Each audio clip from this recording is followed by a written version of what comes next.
And here we go. We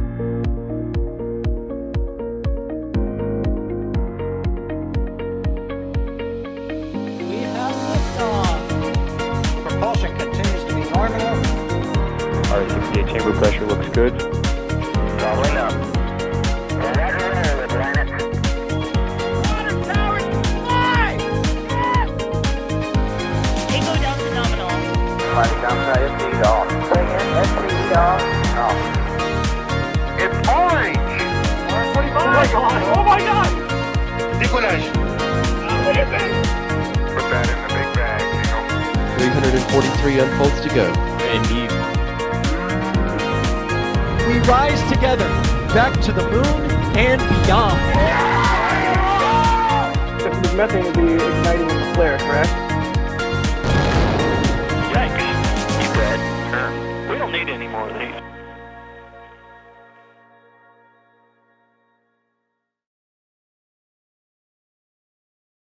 Good afternoon. You are looking live at Space Launch Complex 41 at the Cape Canaveral Space Force Station. And no, that is not an Atlas on the pad. What you see venting there currently in the middle is the Vulcan rocket. As today, they are going ahead with the FRF test. I will explain what this flight readiness firing is in just a moment. But first, making sure we got all those 5x5s in chat, which I definitely see. And hopefully we get some 5x5s for the people who are joining me for this, which includes Alex. How's it going, Alex? I'm doing great. I'm really excited to see another rocket coming online. Exactly. We also have Das who will be jumping in. How's it going, Das? I mean, kind of. I'm going to try to not talk too much, but I'm here. How's it going? Yeah, just in case they hear a random voice from beyond, we know who it is. I like to surprise them. It keeps them on their toes. And then we also have Max, who is out in the field with additional camera work for us. And operating the stream today is Patrick. So there is that view right there from Max, by the way, down at Playa Linda Beach, looking at the rocket. And yes, you do see flames, and that is completely normal, and we will explain why momentarily. So, Alex, I'm going to send this over to you. What exactly is the purpose of this flight readiness firing today? Yes, so for this test that ULA is performing on Vulcan, they're going to be fueling up the whole rocket, both the Vulcan booster and the Centaur upper stage. And at the end of the countdown, so this is basically running just like a normal countdown for Vulcan, except at the end, they're going to ignite the engines for 7 seconds. And these engines are going to run not a full thrust, but it's going to basically be in order to simulate the startup sequence of the engines. And then also, as you know, as they approach MECO, the booster needs to shut down the engines. So it's going to test the commanding of the shutdown of the engines and how the response of the engines shutting down with the booster and everything goes as well. So that is the major item of this test, is the firing of those engines and testing those startup and shutdown sequences. Exactly. So in total, we're probably looking about, 7 seconds or so from start to finish for the actual firing of those engines? Exactly. Yep. All right. Now, as we mentioned, we did see briefly that there was some fire kind of off to the side behind some of the trees. We do want to point out that that is completely normal, and that is burn off because Vulcan is another Methalox rocket. There you go. You can see that flame stack there, meaning that this is technically methane-based, although I believe ULA says that it is liquid natural gas, right? I'm surprised they don't have two, because they also have the Centaur with hydrogen, and they also have a hydrogen burn-off system as well. So will we see 2 flare stacks, or maybe one of them is covered somewhere else? What if you could have like a hybrid flare stack where it can burn both, but you just have one actual flare stack? I've never thought of that. It could be, yeah. Yeah. Or it could be that they recover the methane, and because that is sort of like a recondenser system that we've seen somewhere already, right? So it could be that the flare stack is actually for the hydrogen on the Centaur upper stage, or it could be that it is for both. And there's certainly a need for a flare stack somewhere here because they have the hydrogen on the center upper stage. They do that for Atlas as well, and they also have the methane on the first stage on Vulcan. So they also need to either recover that or burn it off so that it doesn't pollute as much. Yeah, I think that's actually a good way to kind of point out here a little bit about the rocket itself. And I should point out, if you have any questions about the rocket or the test today or anything like that, make sure to tag us at NASASpaceflight in chat. That way, in our fantastic software back here, we can see your questions easier and hopefully answer some of them. So we do not have the full rocket on there today, but we do have a very large portion of it on the pad. So of course we have that main big first stage booster, and on the bottom of it are two BE-4 engines. Now, Alex, before we even started, I know you were talking about some of the fun stats with the BE-4s. It's been a long time coming, but they're supposedly pretty powerful. Yeah, so pretty much the thrust of these engines is approximately 240 tons each. So a total of 480 tons of thrust liftoff for Vulcan. To compare it to a certain other rocket, I believe that is more or less the same as a Falcon 9. Now the difference, though, which is very important for Vulcan, is that it can carry solar rocket boosters on the sides. So the way that it actually augments the performance to be comparable for Falcon Heavy, for example, is with having strap-on boosters on the outside. And for the first flight, it's actually going to carry two. So it's going to be the VC, which is which stands for Vulcan Centaur, VC2 configuration, the 2 meaning it's going to carry 2 solar rocket boosters. We can probably talk about that more in depth the actual launch day, but I'm already, getting ahead of things here so that you already know what to expect. Exactly, and then there will also be one more at the end, which will be the payload fairing length. So that'll be the whole configuration key. But the main thing, as you mentioned, it can be configured. We're not going to be able to see like the 401s, unfortunately. It's even numbers, so it'll either have no solids, 2, 4, or 6, I believe, is the current planned configuration for those motors. Yeah. Then after that, we have the interstage adapter, and on top of that is the Centaur engine the Centaur booster with the RL-10 engines, 2 of them underneath. Is there any difference between this Centaur and the Centaur upper stage that we're used to seeing on, say, Atlas or Delta?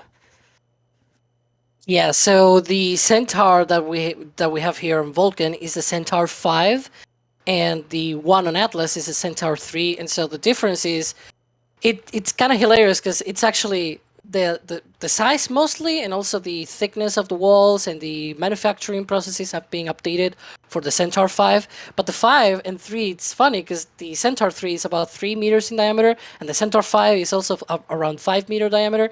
So it's funny because the 3 and the 5 actually correlate a little bit with the sizes of the diameter of each stage. So it's much larger stage.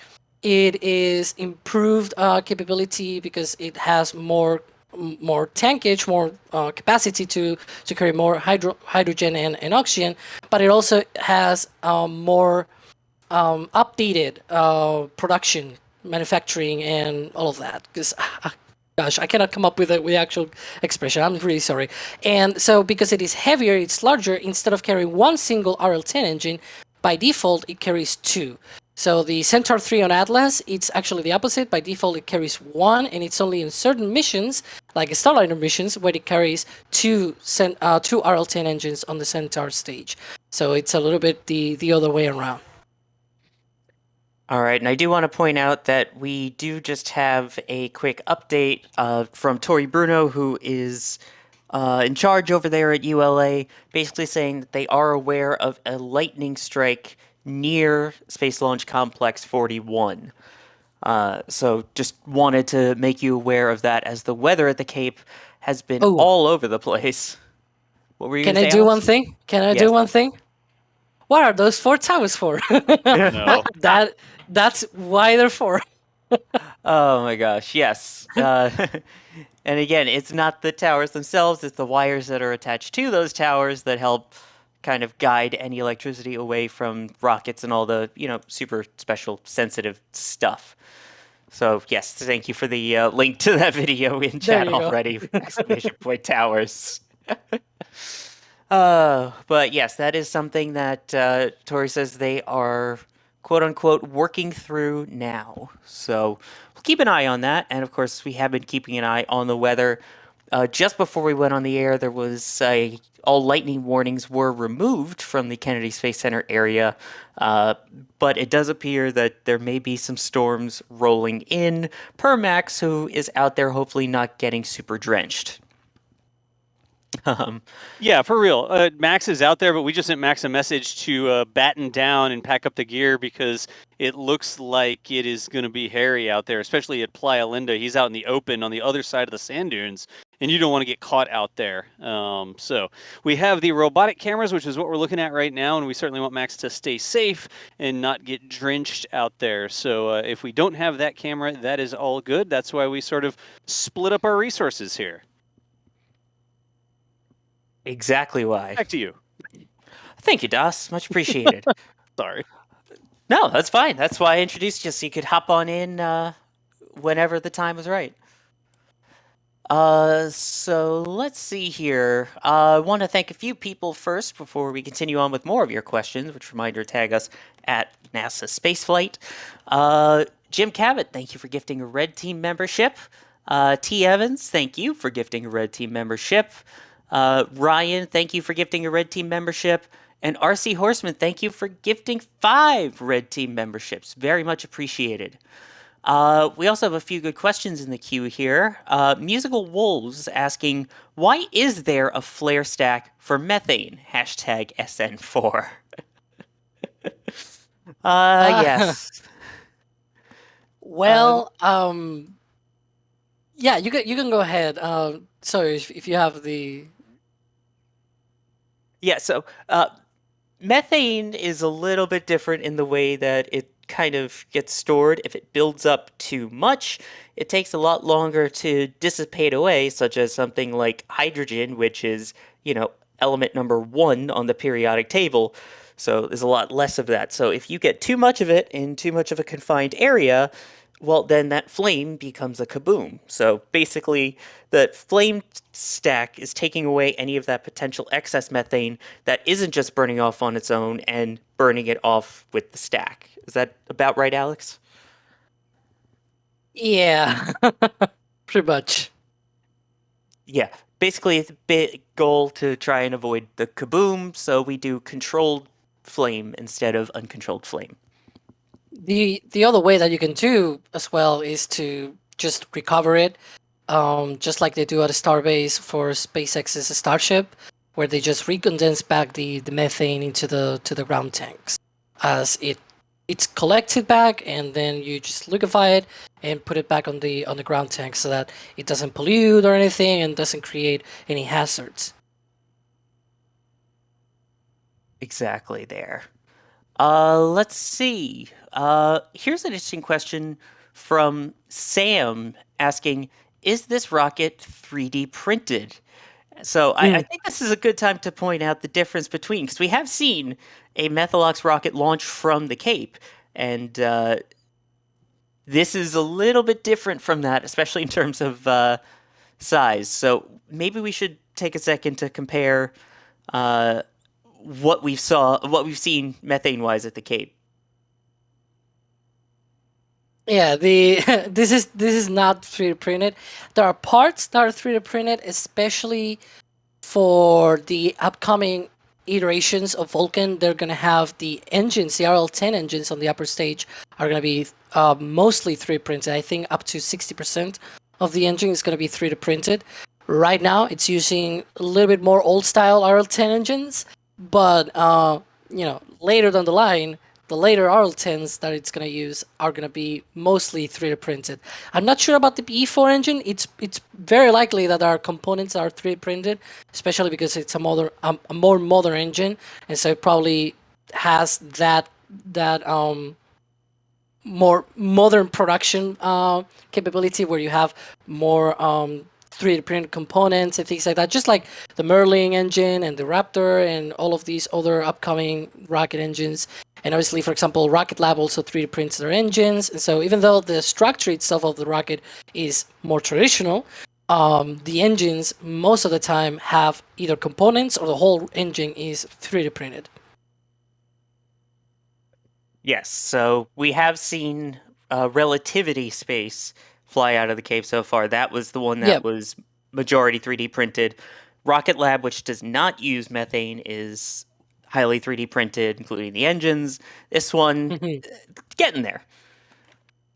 So as we take a look out there, it still appears as if we have venting from the Vulcan rocket. Again, this is part of the flight readiness firing, where they will hopefully, everything pending, both the rocket and the weather, fire up those BE-4 engines on the bottom, throttle it up, get them to stay at flight speeds, and then complete a flight-like shutdown.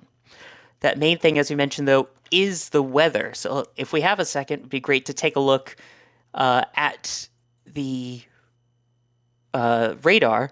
As Weather. I do want to... You just say the weather. The weather. There we go. It's been pretty rough there. Quick- and just quick want to also... check-in. Yeah, before we talk about the weather, 1 second. Tori Bruno confirming that we are at T-minus 7 minutes and holding L-minus 27. So that means we are less than a half hour away from the scheduled Much less than firing. that, because he tweeted that at 5:35 p.m. Oh, yes. Eastern, so 27 minutes after that. That is 2 minutes past the hour. Okay. So There we'll see. you go. Yeah. In the Real meantime, quick, though, that's you all can assuming the weather is see- good. Yeah, you can see the rain that's been coming through the area here from the NSF Weather Center. DOS with the update. It even shows the lightning that is striking sort of all over the Atlantic Ocean out there. I got a couple dots on the map, but we want to make sure that if they do this fire, we see it on the screen. Up here, this is where Max is. This is sort of where our press site is. Of course, this is the Cape down here. It looks like a nose. And then 41 is sort of right here in the middle. So currently, if we go to the very last frame... That is the setup right now. It's clear currently, and they're in that zone. So let's go back to the rocket full screen just in case we...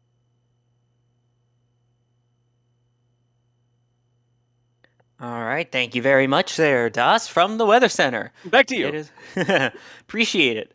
Other than that, Tori Bruno also confirming within the last few minutes that they are not working any outstanding issues other than keeping an eye on that weather. So it seems as if things are proceeding, and it seems like we have a potential firing at 2 minutes past the top of the hour, if the math is now correct in my head. And that's dangerous. I went to journalism, so I didn't have to do math. Oh, no. Alex, don't you have physics in your Twitter handle? Well, okay. They just gave an update. Yeah, L that makes minus it easier. 28 minutes, and that was 1 minute ago. So 27 minutes from now. Wow, okay. Yeah, that math's a lot easier when it happens right now. So yes, we are now at 28 minutes and counting. Do you want to hit some... That will be 6:15 p.m. 6:15 Eastern Daylight Yep, Saving Eastern. Time. Eastern. Yep. All right. I do want to thank really quickly Jerwa here with a $50 tip at tips.nasaspaceflight.com saying, thanks to the team, hopefully we'll get more flames and less lightning. We are definitely on board with that. So thank you very much, Jerwa, for that generous support. And again, a reminder, you can use tips.nasaspaceflight.com as just another way to help support us if you'd rather use just another site instead of Google, or you can always support us at shop.nasaspaceflight.com. And my favorite, the like button. That really helps just share with everyone that you enjoy what you're seeing and hopefully recommends it to more people so we can convert the world to more space geeks. Mwahaha. Lawyer, seriously, is your favorite the like button? It's up there. It's up there. In the list of things that you like, the like button is up there in the list. Nice. Yes, it is. All right, let's see. We also have Plutonium 239 with a super chat saying, Vulcan reminds me of the Greek god of fire. And yes, you'll notice that pretty much every single rocket has to do with either Greek or Roman, typically, mythology. So, I mean, Space Shuttle may be an exception there. Vulcan actually is both. It's Greek and Roman. Well, there you Same go. name. That's easy enough. And then we have Musical Wolves again asking if they announced what the igniter problem's fix was. Now, they had originally tried to do one of these tests before, and due to an igniter issue, they ended up rolling back to the VIF, the Vertical Integration Facility. I don't think we've heard any update as to what the exact fix was, correct? I don't think they have really talked about that. We know that, as you mentioned, they had to roll back. They actually had the igniter issues twice because they tried to do the flight readiness firing like about a month ago or so. They rolled it out, did a wet dress rehearsal, and after the wet dress rehearsal, they did like some testing on the systems and things like that. They were trying for that flight readiness firing, and they were not able to do that. Then they had to roll back, rolled out again a few days after, and again they encountered the issues with the igniter system. So it was twice in a row that they encountered that issue. Now, hopefully, this time around, they have tested that system and hasn't seen any sort of issues. And worth pointing out that testing occurred way before they loaded the booster and the Centaur. So if this time around they actually loaded it, it's because they're mostly sure that they don't have any issues with the igniter system. Now, it can still cause an issue on the actual ignition of the engines, but they tested these before they even loaded anything. So they were probably able to test today that fix before they went into the propellant load. Right, and hopefully it doesn't happen a third time. So we will, again, in about 24-ish minutes or so, I believe, find out everything pending, whether those igniters work, and finally hear those BE4s roar to life. Speaking of, Sigton has a question. I don't know if you know the answer to this, Alex, or not, but would this be the first time the BE4s have been fired vertically? Because most of the video that we've seen of Blue Origin testing those engines seem to be horizontal. Yeah, it looks like they have their test stand in horizontal position. I'm not sure if that changes much, because it is true that, for example, Raptors are tested both vertical and horizontal. You can see those on McGregor Live. A little bit of a plug there. And so I think the most important part here is not actually the orientation of the engines, but more like where they are attached to, because it's not the same where you are on a test stand where you can control your conditions for the engine, like how the propellants go into the engine and what is the pressures and temperatures and all that. You can control that to basically a fine-tuning thing, right? Whereas on the booster, the engine needs to respond. It's some sort of like a feedback loop, right? Where it just responds to what the booster is giving, and the booster is giving what it's trying to give, but it's not necessarily something that, you know, controllers on the ground can actually tune and say, okay, now it's going to be this way or this other way. They can test on the test stand very diverse parameters, right? Even of nominal parameters. But the important thing is the engine response, how it is responding to the different conditions on the booster. And so that is something that is very important for first flights, because you can do as many tests as you can on the test stand, but unless you do like a full rundown with a booster included and everything, then you don't have that kind of response test where you can see how your engine responds to whatever the booster is giving it to it. And so that is a very important thing that they will also be testing here as well. Yeah, there's a lot going on in this test. It's not just basic kind of static fire like you would see before of a Falcon 9 and then they launch the next day. There's a lot of data that they need from this. There is a question here, and again, we always say, if you have any questions, no matter how fancy or how simple they are, please feel free to ask them. Need Pizza, which now I'm hungry, asking, if the rocket's not scheduled to perform a liftoff today, what does the L- stand for? So some people may not realize that, especially with ULA, we have a T-minus clock and an L-minus clock. So the T-minus clock is one that has built-in holds. So like during the shuttle days, it would be T-minus 9 minutes and holding. Whereas the L-minus clock doesn't stop. There's no holds. It keeps on rolling all the way until 0. And while it may not be standing for launch today, we can call it launch adjacent. How about that for the L? Okay. Or launch-ish, because it's We'll doing take everything it it. would do during the launch, just not actually launching. We'll take it then. And here's another question from Drew asking, will Vulcan ever fly Starliner or Dream Chaser? Because right now, all of the remaining Atlas Vs are set aside for upcoming missions, including all the scheduled Starliner flights.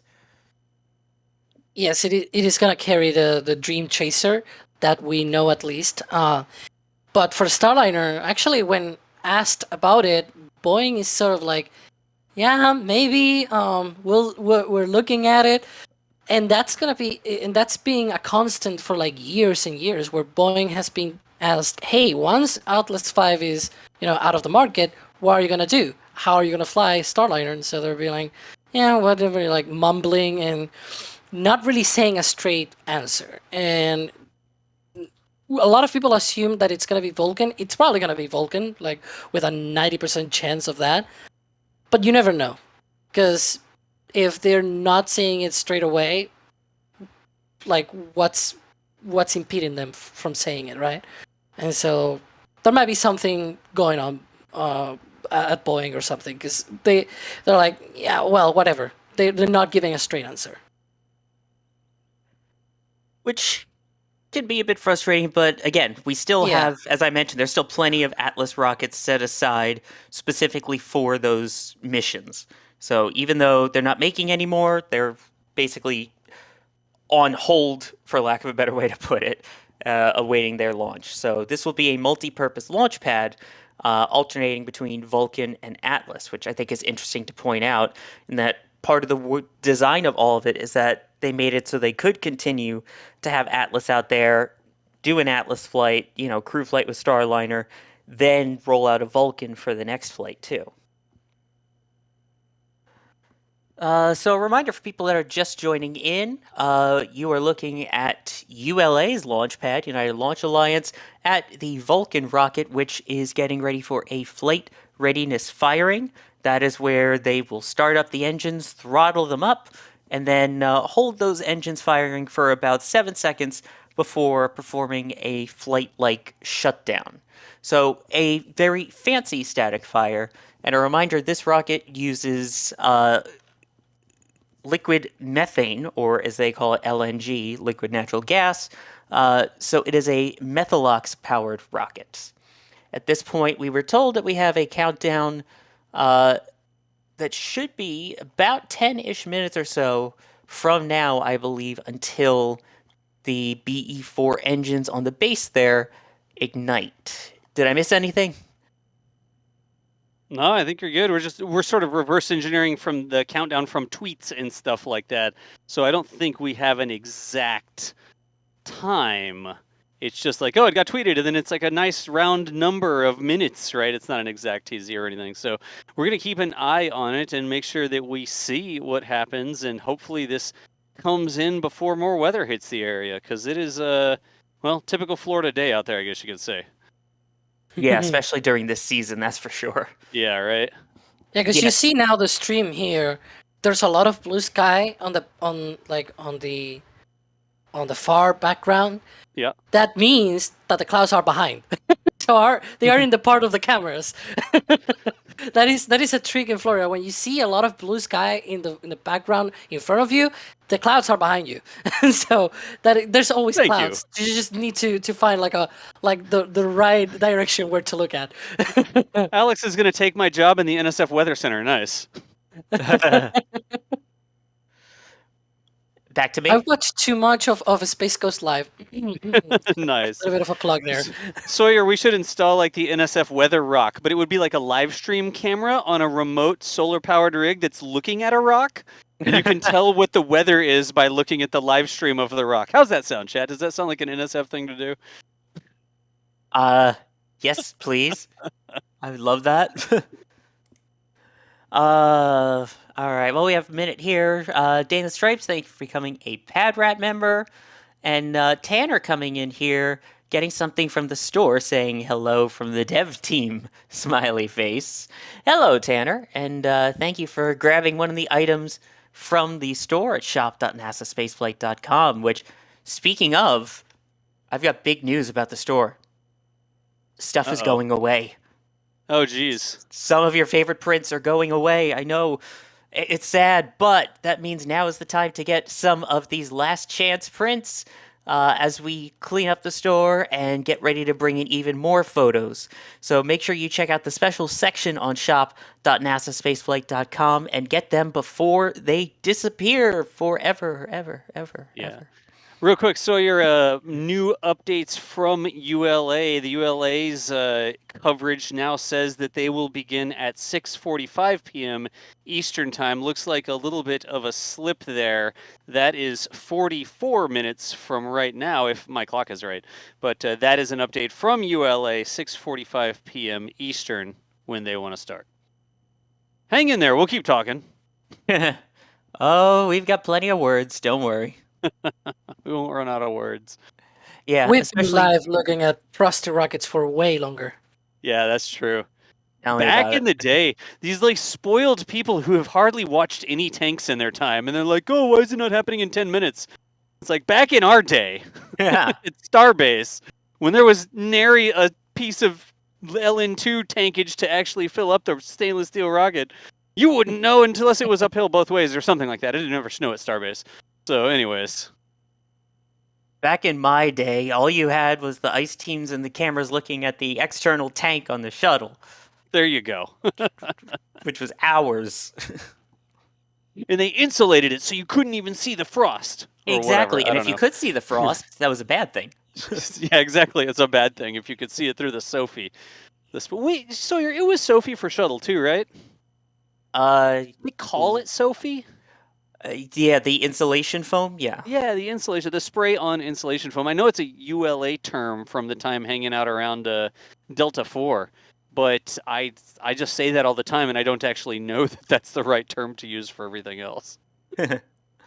Word from Tori Bruno right now saying that polling for terminal count is underway. Again, a reminder. It seems like which- they're. Yeah, It's The- weird. Who very knows? strange. Yeah, I don't know. I mean, we'll keep watching. Tori says they're polling. Go ahead, Alex. I wonder if they could be doing like some sort of recycling test here, where they go to T0, scrub, recycle back, and then do the static fire test. Yeah. Huh. But ULA has tweeted that they're actually like operations have been delayed due to the weather. So flight readiness firing delayed due to weather, planned broadcast start time, blah blah blah blah blah. So yeah, it's like they're already doing this like an hour from now, but also doing the terminal count. So I'm wondering if they're doing some sort of, I don't know, like recycling test, because we saw that for SLS where they did or where they tried. They were not able to do that, unfortunately, but they were also wanting to test a recycling test where they were running through the terminal count, and then somewhere close to T0 they will scrub, recycle back, and start again from the terminal count start. So that could be a thing here as well, because ULA is very traditional as well, so might be a thing. Yeah, ULA is known for being very conservative with their counts, and we have seen them do that before during many Atlas and Delta launches, where they'll attempt to recycle and try again, like within an hour or so. Yeah. I have a question. So does somebody on Twitch has a question as well. Hey, Christian. Why does the weather matter so much for this? I mean, upper level winds can't be a problem, right? Because the rocket's not going to fly through upper level winds. So maybe it's like a truncated or shortened version of the weather constraints that reflect the fact that they need to be safe on the ground, but they're not necessarily flying. So some of the things that are only important when you're flying aren't an issue. That could be. Obviously, the big one being the lightning concerns for people and objects on the ground. Yeah. Possibly wind, just as a, to make sure the effects on the vehicle itself or where the exhaust might go. I'm not entirely sure, but obviously it's not the full, like, all the way up to upper level winds would scrub this ground test, but... Yeah. And I imagine there's probably some different stopping constraints, right? Like if you haven't fueled the rocket yet and there is lightning, then you don't proceed with fueling the rocket. But if there's already fuel in the rocket, it's not like you can wave a magic wand and suddenly remove all the fuel. So you just have to have a static time, right? You have to say, okay, we're going to go in stasis or we're going to keep proceeding because there's nothing we can do about it. There's already fuel in the rocket, regardless of whether or not it's raining or there's lightning there, right? So maybe that's what we're running into here as we get sort of seemingly conflicting, I guess, answers, but not really. I mean, we just got another tweet. Go ahead, Alex. You talking about the tweet? The other thing, yeah, well, if we have an update, then we should talk about it. Well, no, I was just talking about the, like, Tori just did a tweet saying L minus 12 minutes, and I wonder if that's L versus T versus what time is it? Who knows? Groundhog Day. Yeah, I'm not really sure. It's a little bit... It's very confusing right now. Yeah. But one thing I will say is that for these tests, for example, that are on the pad, especially for the emergency services, they look at the winds, directions, and things like that. Because say there's a really bad day today, right? And there are smoke and things like that going each way. You need to make sure that the wind is going in the right direction, that it is not going to cause any fires around the pad, that it is not going to harm any people outside of the containment zone. And so that it is something that was taken very seriously, for example, when SpaceX had the issue with our Demo 1 capsule, where it exploded when it did the sort of static fire test on the capsule stand at LC1. And that day, they were actually very serious about, where the plumes of, very hazardous nitrogen tetroxide were going to, right? Because it's a very dangerous chemical. In this case, it is methane, hydrogen, oxygen, so it's not as dangerous, but you still don't want all of the smoke and all of this stuff to go in the bad direction. So that is something that we've seen in the past. That is something that is taken into account when they do tests on the ground. So while it does not affect the vehicle in flight, it can affect how you do tests on the ground for your very highly dangerous operations, as is fueling a rocket and igniting the engines, because it's very dangerous, and we've seen in the past that it can be dangerous. And that is probably one of the points that I will point out. The other one is obviously the electric field rule and things like that. You don't want a lot of, potential for igniting things on your rocket with highly concentrated fields of, electric fields and things like that. You don't want that kind of stuff to be any sort of potentiality, right? And so you try not to fuel your rocket when there's a lot of hazards like lightning and high intensity electrical fields in the area. That's going to be my new band name, High Intensity Electrical Fields. Nice. That's actually not a bad band name. Yeah. But it makes sense in terms of rocketry. Although I do miss the days where if you look at the old footage of some of the early rocket launches from the Cape where the media is maybe a mile away, if that. Yeah, right. Now they keep us about 3.5 miles away typically for most launches minimum. Hey, real quick, Sawyer, let me get this one for Harrison Z. Is it possible to get a countdown clock on the screen?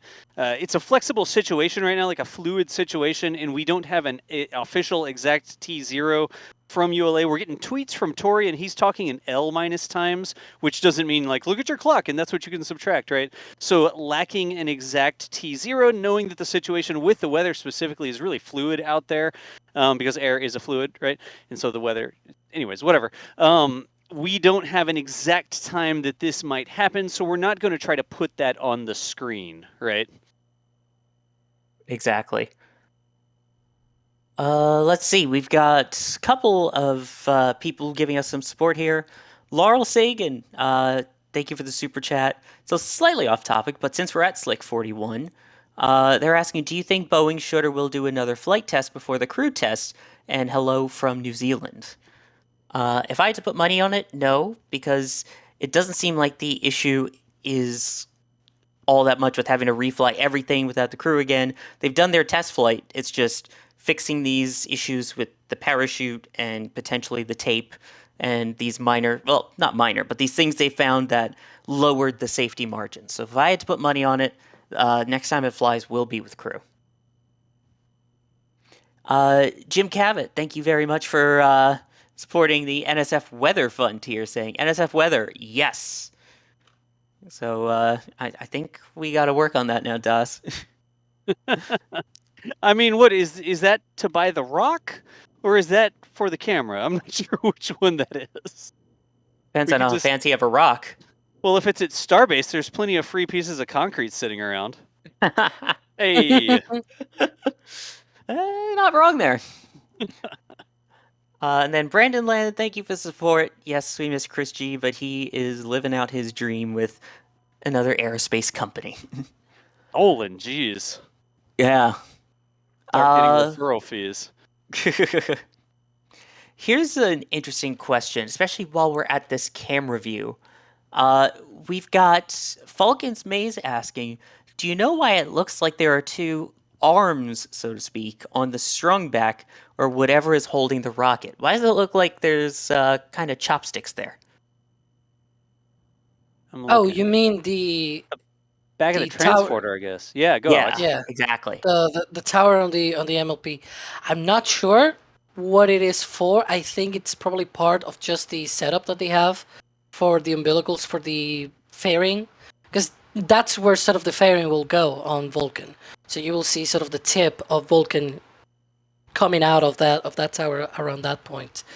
So maybe there's some kind of umbilical, and then they pull it back. Yeah, Right. sometimes we know that sometimes they control the environment inside the payload fairing, right? And they have various lines and systems and stuff like that. And if I'm not mistaken, sometimes they actually control the temperature and stuff like that inside the fairing Mhm. going up to launch. And so that may be just structure that reaches alongside the fairing to support what other systems or lines or whatever they need to maintain the environment or do the electrical or do the communications or whatever it is until liftoff. And we have an update here from Tori, who actually answered Alex's question, Oh, neat. asking if they're going to be doing a recycle test, then the flight readiness firing. And Tori Bruno saying it's only to the next T0, not the quote-unquote launch or firing. All right. So, if I'm interpreting this correctly, and both of you guys, feel free to help me understand all this, but it sounds like they are going to try for a T0, then attempt a recycle, and then go for the actual firing. Maybe. Yeah, that makes sense. I mean, they got their rocket out there. They've got fluids and propellants and stuff like that flowing around. They've got the rocket tanked up. Like, why not take some time to practice with the new rockets you've got? You know? Seemed like a terrible idea. Mhm. Thanks, Tori, for answering the Yeah, question. we do It appreciate created the me- answer. Yeah.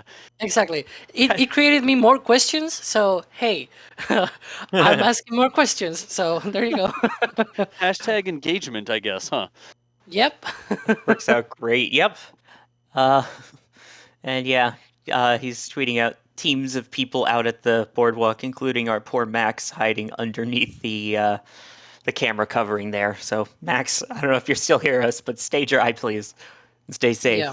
I will definitely love to know more about what are the plans for today's test, because we probably went here a little bit blind in terms of what are the plans, because they said, yeah, we're gonna fire, but they didn't really say what is actually the plan. Like, we're counting down, we're doing simulated T0 and then recycling back, like that Yeah. kind of stuff they didn't explain. So I would love to know more about that if they're able to. Like, hi Yule, if you're watching, we would love to know more. Thanks, because we're very excited for this Oh, yeah. test.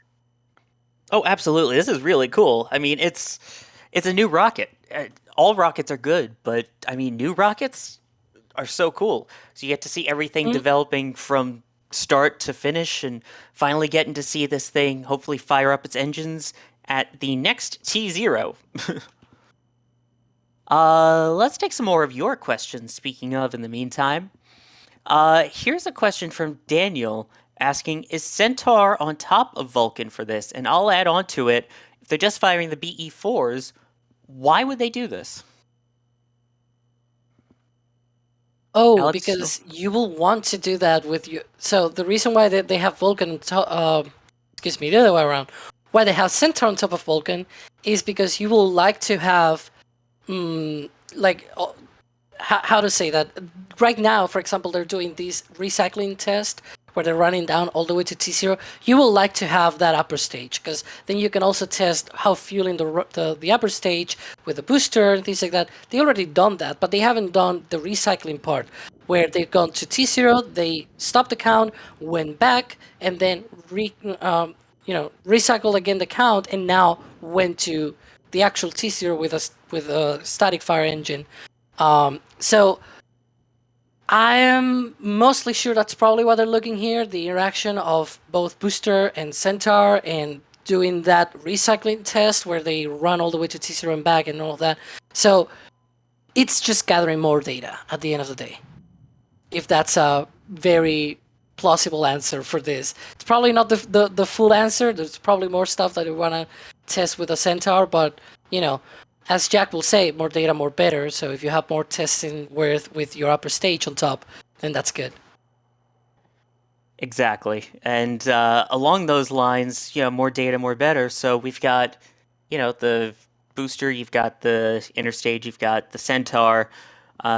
Starbase Watcher asking, why don't they have all of Vulcan assembled? So why is there not a payload fairing, a mass simulator, something like that on top then too? And my guess would be is you don't really need it for this test. It's not like it's actually flying, and the balance of how the rocket's aerodynamics will work make a difference. This is more a test of the engine startup sequence, making sure that the engines can continually fire, and then the shutdown sequence as if it were in flight. So while it would look pretty, it serves zero purpose other than in the event of a bad day, you lose a payload fairing and some other things. So I will say though, there's probably they obviously chose not to put the payload fairing on top, but you can in theory put the payload fairing on top with no payload on board and test like the AC systems, the conditioning systems, and everything like that. You can still test things, but they might not think that it's very valuable because that fairing actually has flown already on Atlas V. So you probably don't need, or at least a version of the fairing has already flown on Atlas V. So you probably they probably don't need the full thing on to be tested today. You know what I mean? Whereas the Centaur and the booster, yes, the Centaur is called Centaur just like the Atlas V one, but it's not the same thing. It's widely different. It's larger. It has more propellant. It has 2 times the engine, so it's a different beast, right? Whereas the fairing, it has kind of flown in some shape or form on Atlas V, so they might be like, you know what? We don't need it. So that's probably why. However, there have been testing of certain rockets where they have actually had the thing on top. And I'm reminded of Falcon Heavy's first and second flights. It didn't carry anything on board during the static fire test. It did carry a fairing half. Like the 2 fairing halves were on board of the vehicle, but they didn't carry any sort of payload on board. So that is something that didn't happen on Falcon Heavy, for example, on the first and second flights. But then they just didn't need it for the remainder of the flights, because when they did a static fire on STP-2 and all of the other flights that they have done with Falcon Heavy, they already flown that. They already tested that. So they didn't do it. They didn't need it. Yeah. Makes perfect sense. And since there are some people that haven't been with us for this stream, as we continue to wait for the actual firing of those BE-4 engines, there is another fire that you may occasionally see on screen. And so for those of you wondering what those flames are just above the trees to the left from this particular view, that is getting rid of all of the excess methane. There it is. You can see it in that view just to your left. That is a diverter that will take all of the extra methane away from the rocket and then burn it off so that it burns cleanly away into the atmosphere instead of building up and burning inside of maybe a closed space, equaling to a very, very bad day. Because this is, at least the first stage, is methalox. So it is methane, or as ULA refers to there, as liquid natural gas, and oxygen to power it. And there is actually, I believe it's hydrogen as well on that Centaur stage too. So technically there's two burn-offs going on, but the most visible being the methane. Yeah. If you're having trouble locating what we're talking about, it's just above the trees. See that like bump of trees on the very left-hand side of the screen? Every now and then you'll see like a little, there you go, a little wisp of flame that comes up above it. It's like it was listening to me. And that's what we're talking about. Okay, is that venting? That's venting on the right-hand side. I don't think that's a flame on the right-hand side. I think that's a flare. Do you think that is a flare? That is a flare stack, think it looks so. like, to the right of the towers. Yeah, We the two should expect sticks. venting though. I'm not sure if now or like later once they do the static fire. That ULA that ULA sphere that you see white behind one of the towers, I think that one is one of the pieces of the equipment at ground systems there that shoots some venting after they're done Gotcha. with a countdown. So it's gonna be fun. Maybe we'll see it as we're live, or maybe you can see it once they're done. On Space Coast Live, we'll show that. So yeah. Yep, so you've got the burners for hydrogen and methane, or methane, depending on where you're from. I'm scared to see in chat how many people are going to be team methane versus team methane. Oh, jeez. No, Sawyer, you cannot say methane because this is America, and obviously we all have American voices, right? Anywho, Of course, duh, everything that happens is American. What other countries are you talking about? I'm kidding. and there you have our friend, the rain. Yeah, we're getting some rain noises right now. Yes. Is that live from the mics we have at the Cape Press site, I believe? Yes. Okay. Yes. Huh. And we are getting a report from Max in the field that it is raining harder than it has been previously. And holy cow, you can actually see it on the bottom of the screen there by the trees. That's not camera artifacting. I believe that's rain.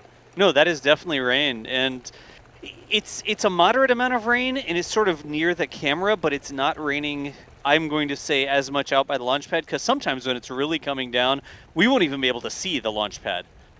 So that's interesting that we can, I mean, clearly if the rain is falling, we should be able to hear it with our microphones set up there, but we can still see the rocket, so it's not too terribly heavy rain right now. It's not saturating the air between here and Slick 41.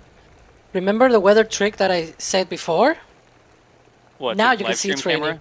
camera? Oh. We'd point the camera at the rock and you'd see that it was wet? Is that what you mean? Exactly.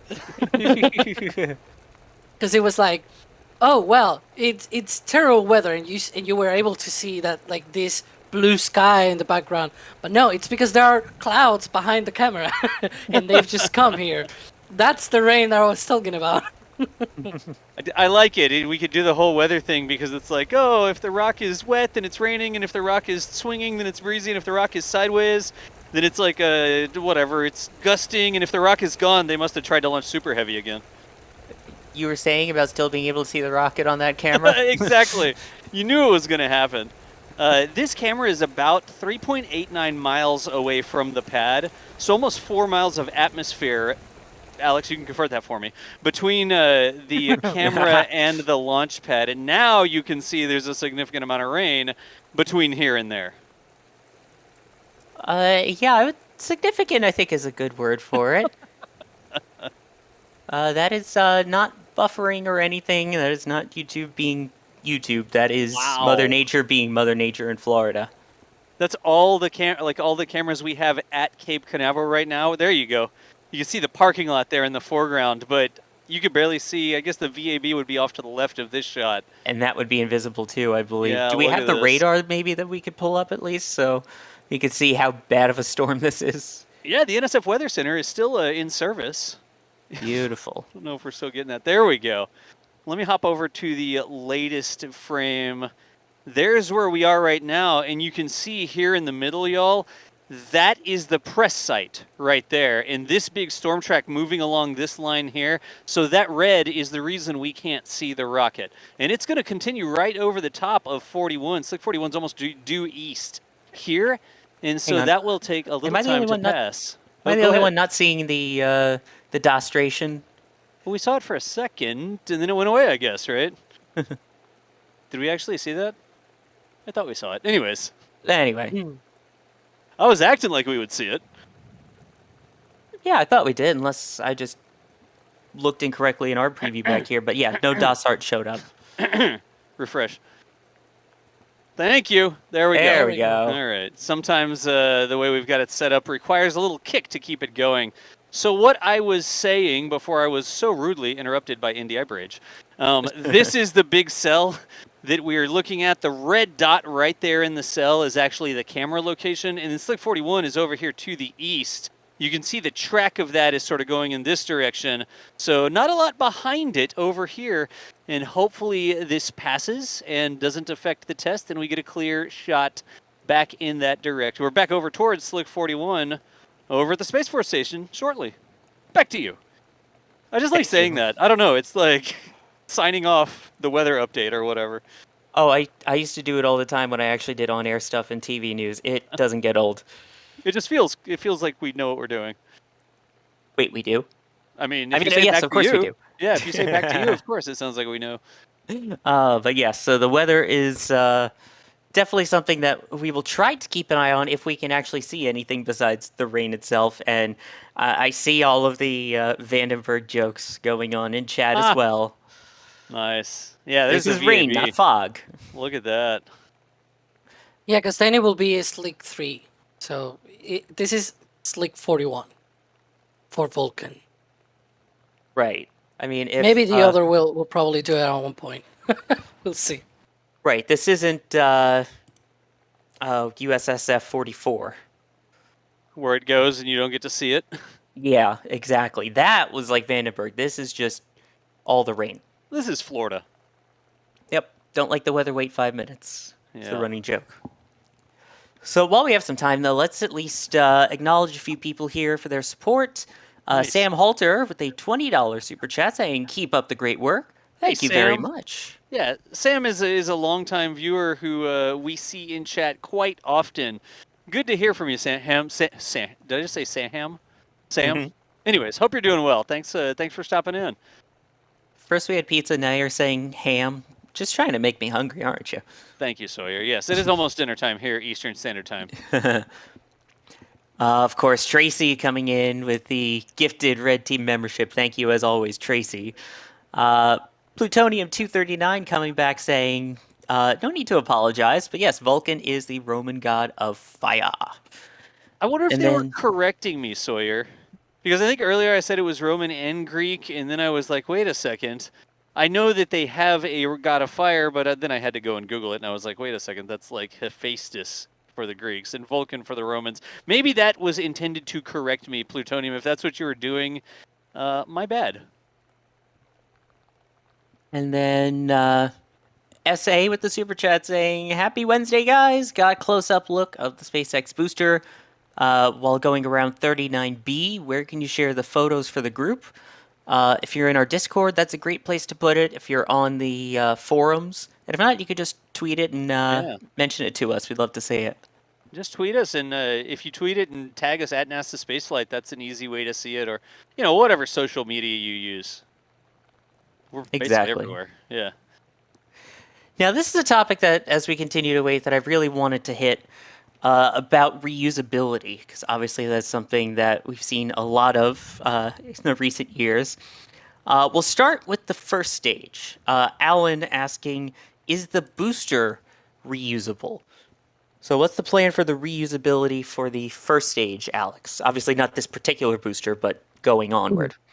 Yeah, so because you hit it right on the nail, right? That it's pretty much not right away. It's not going to be a reusable rocket straight away. But later down the line, they're going to try to recover the engines on the booster. So the method that ULA is seeking for is this smart recovery. and that is where they use this inflatable heat shield that comes out, like the engines separate, there's a heat shield that inflates and comes out of the engine bay, and then they help re-enter through the atmosphere as well, so that it doesn't get blasted with all of the re-entry plasma and everything. And then the original idea was to catch the whole thing midair, basically. But Wait, what do you mean the whole thing? The whole thing? The whole thing, the whole The parachute engine. and the engines. Exactly, the engine and the heat shield and everything, all of that thing. Not the booster, not the rocket, I mean just the engines. And so that was the original plan, but now what they're doing is just splash down and save the helicopter. So they've gone just like Rocket Lab, where they were going to grab the booster out of the air, and with the helicopter, now they're instead splashing it down. The same thing will happen with Vulcan, where the engines, instead of just being grabbed by a helicopter, it's going to just splash down and be recovered from the ocean. Yeah, as cool as those attempts were with Rocket Lab, I think they learned. It seems like most of the teams have learned that splashing it down into the ocean gently is the best way to go. I mean, SpaceX with their original giant nets, and then you had Rocket Lab with the helicopter. So at this point, just splash it down, recover it, and refurbish and refly. Now, what about the improved Centaur? Is there any chance of reusing the second stage there? Or the upper stage, I guess, technically. Yeah, so ULA does not plan to recover the second stage, but I guess you can call it some sort of reuse, because they're going to be developing sort of our fuel system for Centaur. And what they're planning to do with their Centaur upper stage is have it so that it can be refueled in space and then be reused to boost another payload. So be able to boost like larger payloads farther away. That is more down the line even. That's smart reuse. It's something that it's maybe happening, question mark, because we really haven't seen any progress with that. Whereas smart, we saw a couple of pictures and video from ULA testing it, like Tori shared that like last year or something like that. And they said that actually for the Vulcan flights of the Kuiper satellites, they're actually pursuing that, because it's the only way that they are able to do a lot of these flights without wasting a lot of money on the engines and all of that. So smart reuse is maybe more likely. I will say probably around 80% chance that it occurs. The reusability, on quotes there, of the Centaur is probably more 20, maybe 10%, I will say. Yeah, question mark there on that reusability. Interesting. Yes, this view looks reminds me a lot of Gav. My Gav senses are tingling. Your Gav senses are tingling. Nice. You can see the weather system in the background. This is from Port Canaveral looking to the north, and you can see that huge thundercloud in the background, but it's shining, sun shining here at the port. This is about 15 miles to the south. I'd have to look it up to get the exact number for 41. But hopefully those clouds pass over and we get sunny weather. Max exclaiming in our back channel over here that he sees some sunlight. So hopefully it is continuing to move in the right direction. And once there we again, go. we can see 41, hopefully. We have an update from ULA saying the ULA team completed a successful demonstration of the final 7 minutes of the Vulcan rocket's countdown. They are resetting for preparation for the flight readiness firing this evening. All right. So there you go. They were actually doing the recycling test. Yeah, so they went down, did the hold, resetting. Their original timeline had it around 15-ish minutes from now. Again, all of that ish, as we don't have the official T0 or L0 for the firing on this. And again, it will not be lifting off, but we should see a good 7 seconds worth of ramping up, holding that thrust, and then shutting down as if it would during the flight. Here's a good question. I mean, obviously, right now, everything is taking place down here in Florida at Space Launch Complex 41 at the Cape Canaveral Space Force Station. But F-14D, Jared C. asking, will Vulcan ever launch from Vandenberg? Do they have a pad there? Yeah, so they are the same way that they are using the Atlas pad here at the Cape. They're also using the one that they were using for Vulcan for Atlas on Vandenberg. The only difference though is here they're using both Atlas and Vulcan at the same time from the same location, whereas on Vandenberg they already launched the last mission for Atlas there, so they are able to just straight away convert to Vulcan. And I think that process has already started. Like it probably started right away as you know, as soon as they finished that campaign for Atlas, for the last Atlas launch from Vandenberg. And so now it's just a matter of launch it from here, from the Cape, if the weather today cooperates, obviously, because you can see there's no rocket there right now because it's too thick. There's so many clouds right now. But yeah, once they do the flight readiness firing, they fly the first couple of times as well, then we'll see when they actually first fly from Vandenberg, but definitely will launch from Vandenberg. I think I can see it. Look, there's like the inverted Tetris piece shape of the tower at 41 and the Vulcan. I think we're even getting some visibility at the lightning towers right now, the catenaries. Look at that. Yeah, you can see it right in the middle. That is not a smudge on your screen, even though I do have a smudge there too that I need to clean. Yes. Believe, Sawyer. It'll clear up shortly, hopefully. Yeah, I mean, you can see already at the press site, yeah. It's cleared up a lot. Look at that. And about how far away is that from the pad itself? About 4 miles. This camera view is 4 miles away from Slick 41 there. All right, so that means that hopefully it's moving out of the way quick. And again, we are keeping an eye on when they would plan for an actual T0 with all this, and that is the view from Playa Linda Beach where Max is currently. Can I hit the elephant in the room? I was about to ask you to address that, yes. Okay. Yeah, we're going to go back to the other shot. If we come back, there you go. So you can see here, there's hardware that is not related with Vulcan. What's that tower? Right? Is that a space elevator on the right-hand side? Yeah, right. What's that thing with these other like arms on the side? Yeah, that's the Starship pad at LC-39A. You can see it from Playa Linda. Yeah. And actually, it's not. So we're seeing there that flare a little bit, like that flare stack. It's not the only flare stack that you might be able to see in this shot, because there's another one for the LC-39A, former hydrogen sphere. Now it is a methane sphere. So you see that white round tank on the center left of the screen. Yep. That is the new methane storage site for Starship at the pad at LC-39A, excuse me. So that will. There's a flare stack. We don't know if they're gonna use it or not, but it is there because it was for Saturn V. It was also for shuttle, and it is not used for Falcon 9 because it doesn't have any sort of use at all. But it's coming back for Starship. Yeah, now you can see more of the rocket. Now you can see the towers and everything. Yay!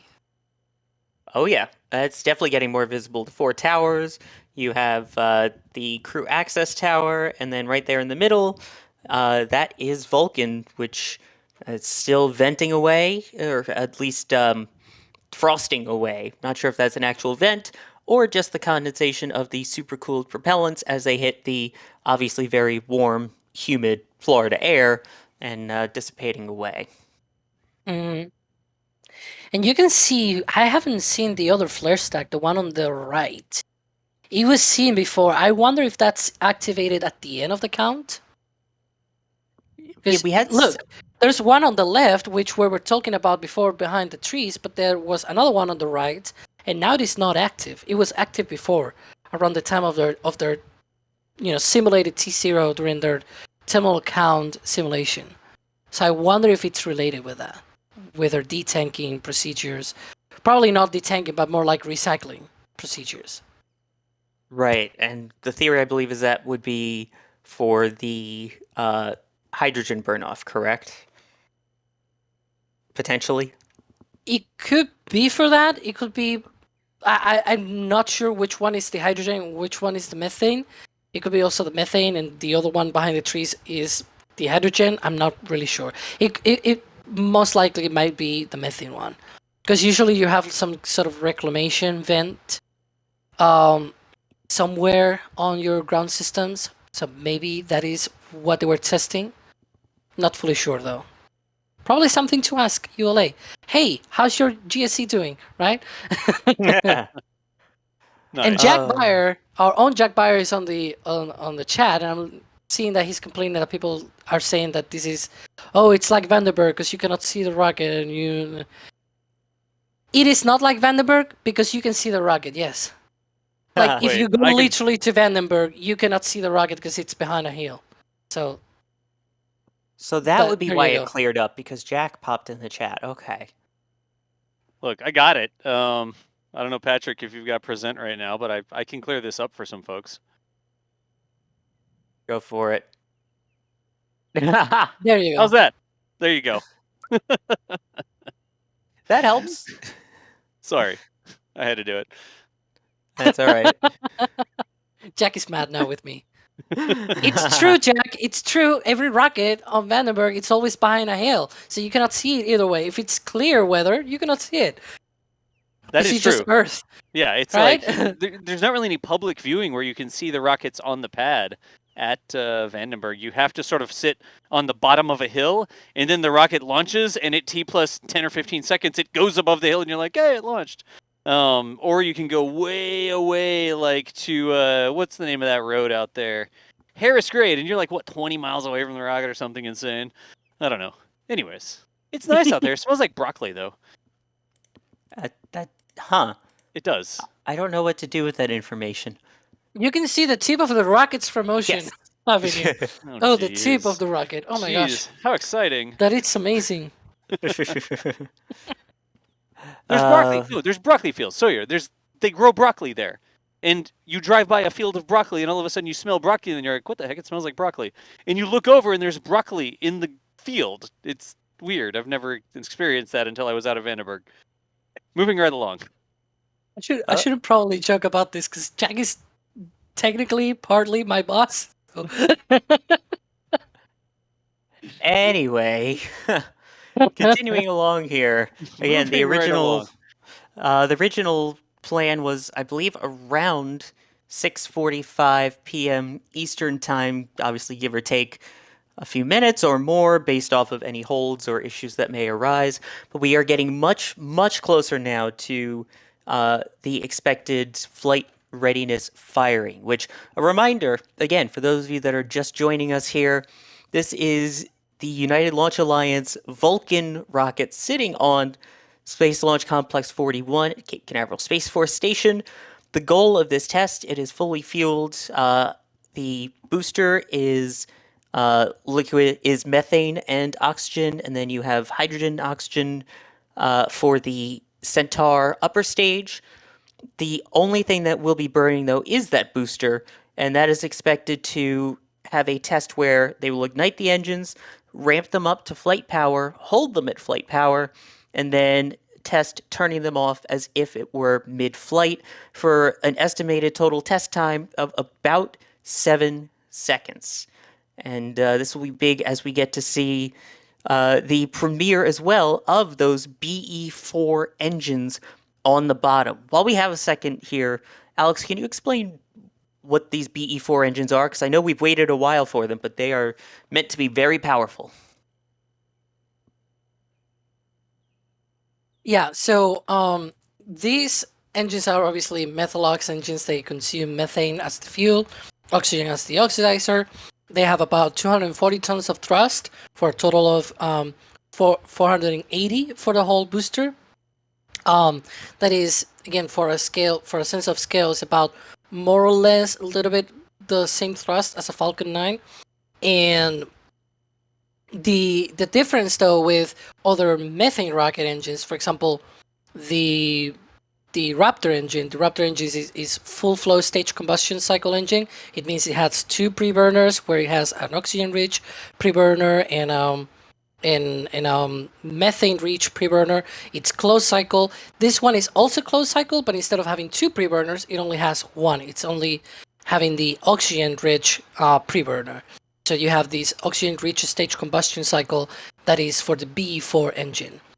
I think I hit all of these sort of important items. We don't know things like the ISP, like the specific impulse. I probably will be too technical if I go into all that stuff. Yeah. That's a good simple overview. And again, these are built by Blue Origin, so it's Exactly. little collaboration there. So the rocket is United Launch Alliance, ULA. The BE4s are Blue Origin. Just want to make sure we point that out there. While we have a second here, want to thank M for becoming a Capcom member.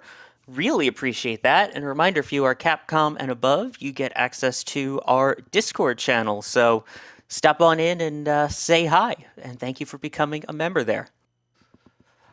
Looks like the weather, though, is finally starting to clear up. So hopefully we're getting close to that T0 and everything proceeding as planned.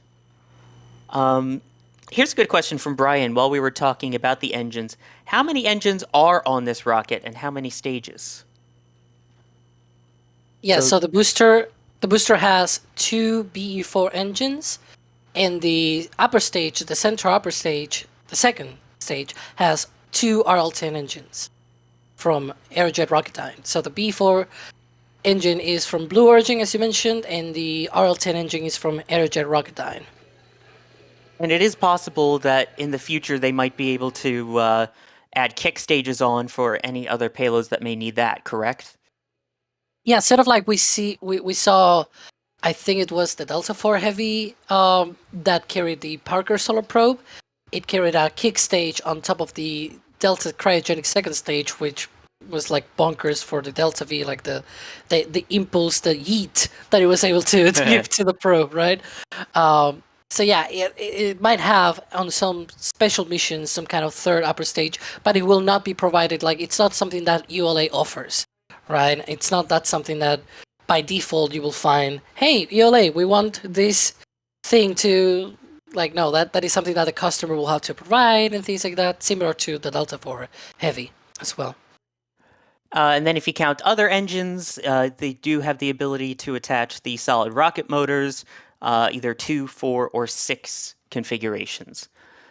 At this point now, we are still at T-minus 7 minutes T-minus 7 minutes and holding.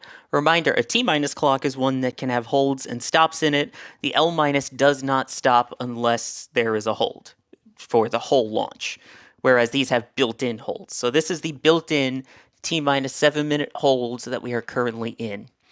And I do want to point this out, Philip in our back channel reminding us, Tori mentioned a couple of weeks ago, or last week I believe, that this test will be targeting about 60% power, so not full 100, kind of like Starship did, and last around 6 seconds, short for a flight, but long for sitting on a pad. In a flight, we often throttle to limit Gs as the bird gets higher and to ease through max Q. So that is just a note that we're not going full throttle, but it's going to be full test, a little over half throttle. Let's see. We are continuing to see that flare stack going on over there. Let's see. Someone asking how many hamsters tall is BE4?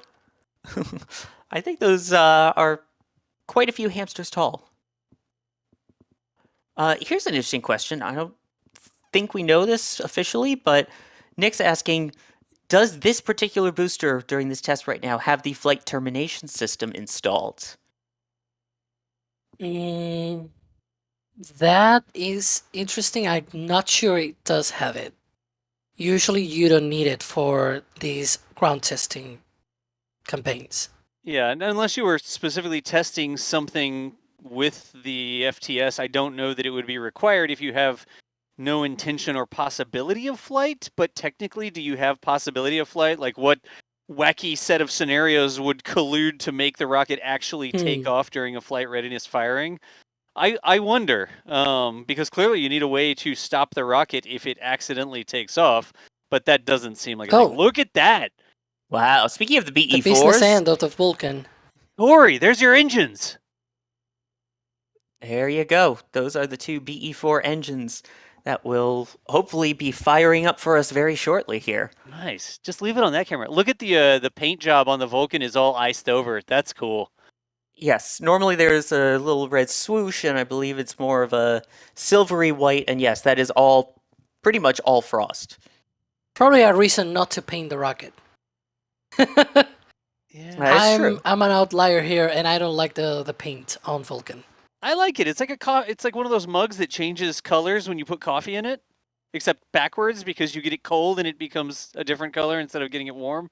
It will be cooler if that booster were to come back and then you see it defrosted, but it cannot come back. So, not my thing. I'm sorry. Alec, I'm the weird guy that doesn't like paint on the rocket. I mean, Oh, I'm just boy. saying, like, it's pretty cool because that's why there's ice on the side of the rocket.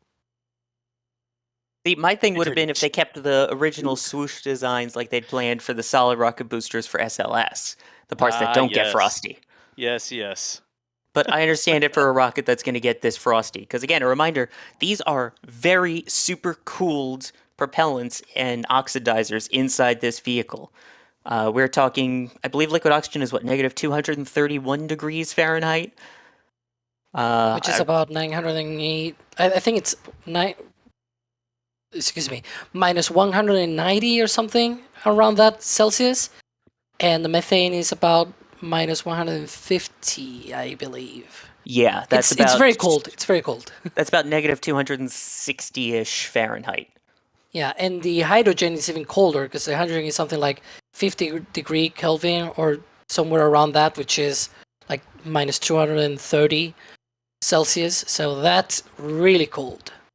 Yes, and a reminder, the reason that they super cool these is, if you remember your basic classes going back to middle and high school, these molecules, as they get colder, they get tighter and tighter together, which in the case when you need lots and lots of rocket fuel, it makes it easy to put more fuel in when they're all close together. So that's why it is super cooled, is that you're able to fit more fuel in and therefore get more thrust, and more thrust, more better. It's important to note, though, that while these are cold, they are at boiling point. So Correct. with SpaceX, we're used to super cool, meaning that it is actually under the boiling point of the liquid. So on the Falcon 9, on the liquid oxygen side, we have the liquid oxygen actually like 10, 15 degrees even colder than here. And on the methane, in the case of a Starship, it is also cooled down. I'm not sure how much it is cooled down. I don't think SpaceX has talked about that, but it is super cool. And when we talk about it being super cool on those rockets, it means that it is actually below the boiling point of the liquid. Whereas here, they are being loaded at boiling point. Sometimes we hear that called densified, right?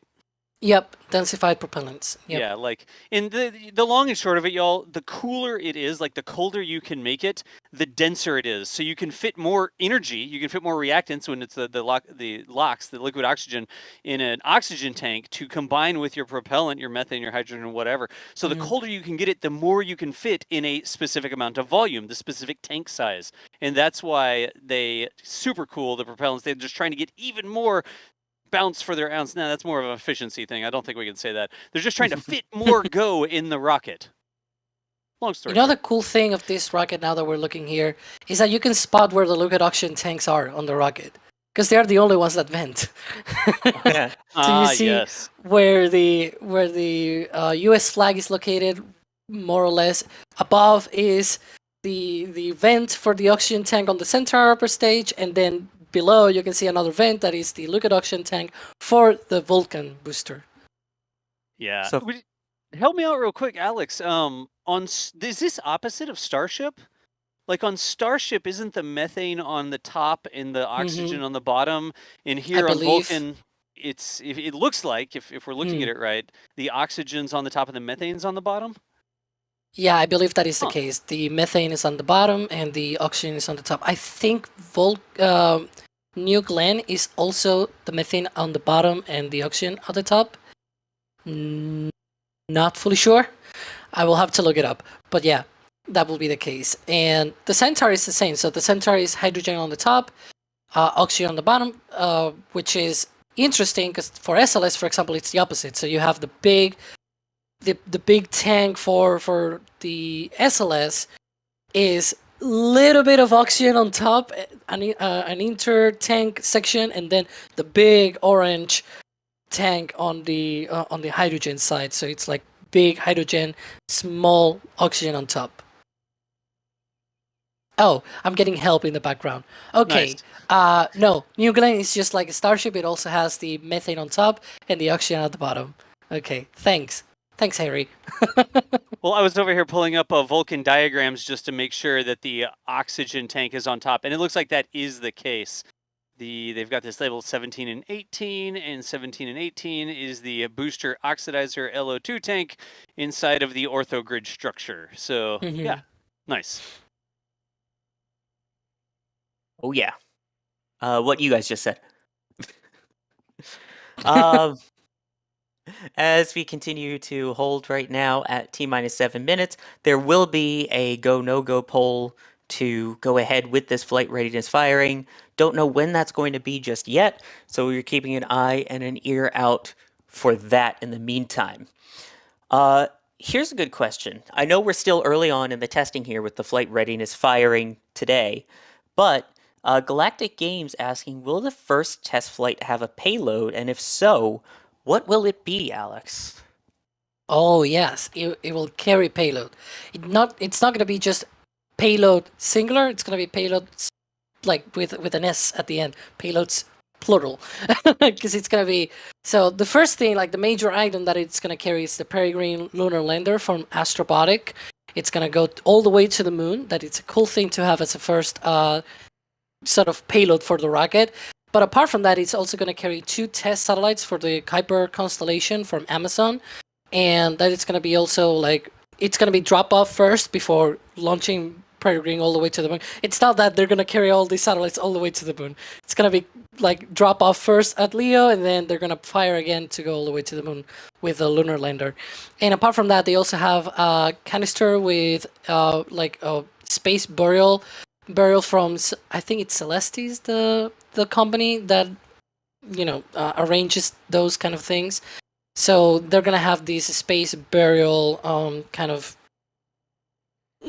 homage to people that they book a reservation on the flight or something like that to fly some part of the ashes of a loved one that passed away or something to commemorate their lives, so to speak.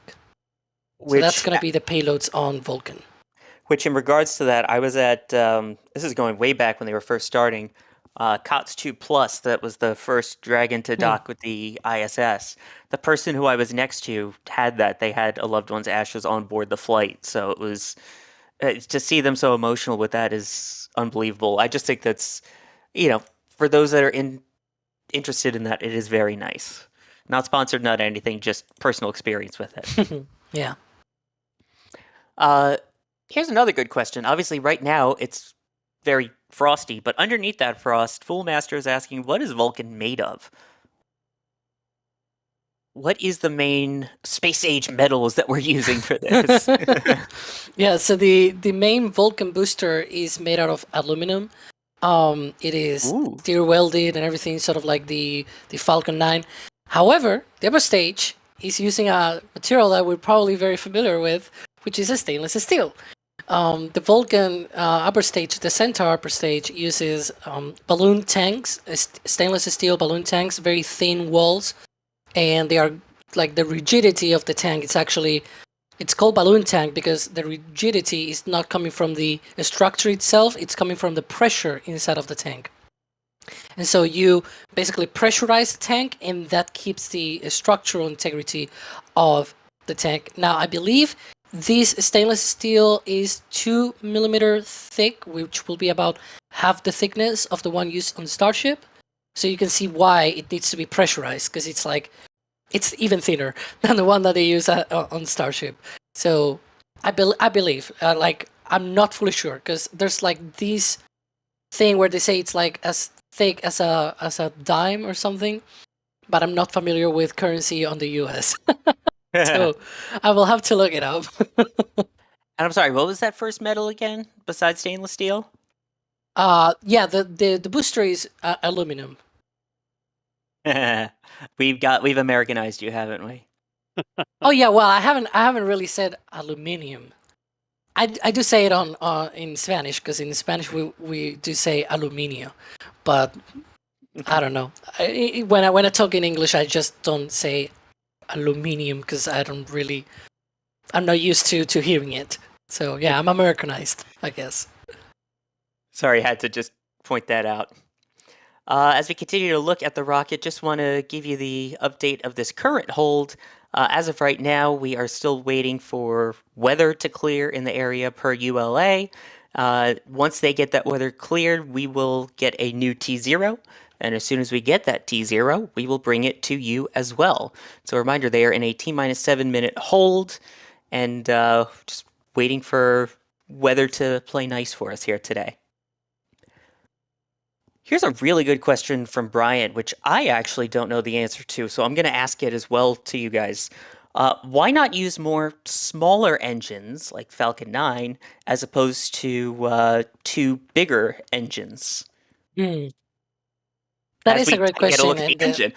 Yep, the reason they use these larger engines is just because they can, and the reason why Falcon 9 carries smaller engines is not because they can, but also because it's very, I will say it's very good for what they want to do, right? And it is that the Falcon 9 booster is reused and it lands back on land using its engines. So if you have a smaller engines, you can actually use like a single engine to then do the landing burn and all of that. We have merch about that, by the way.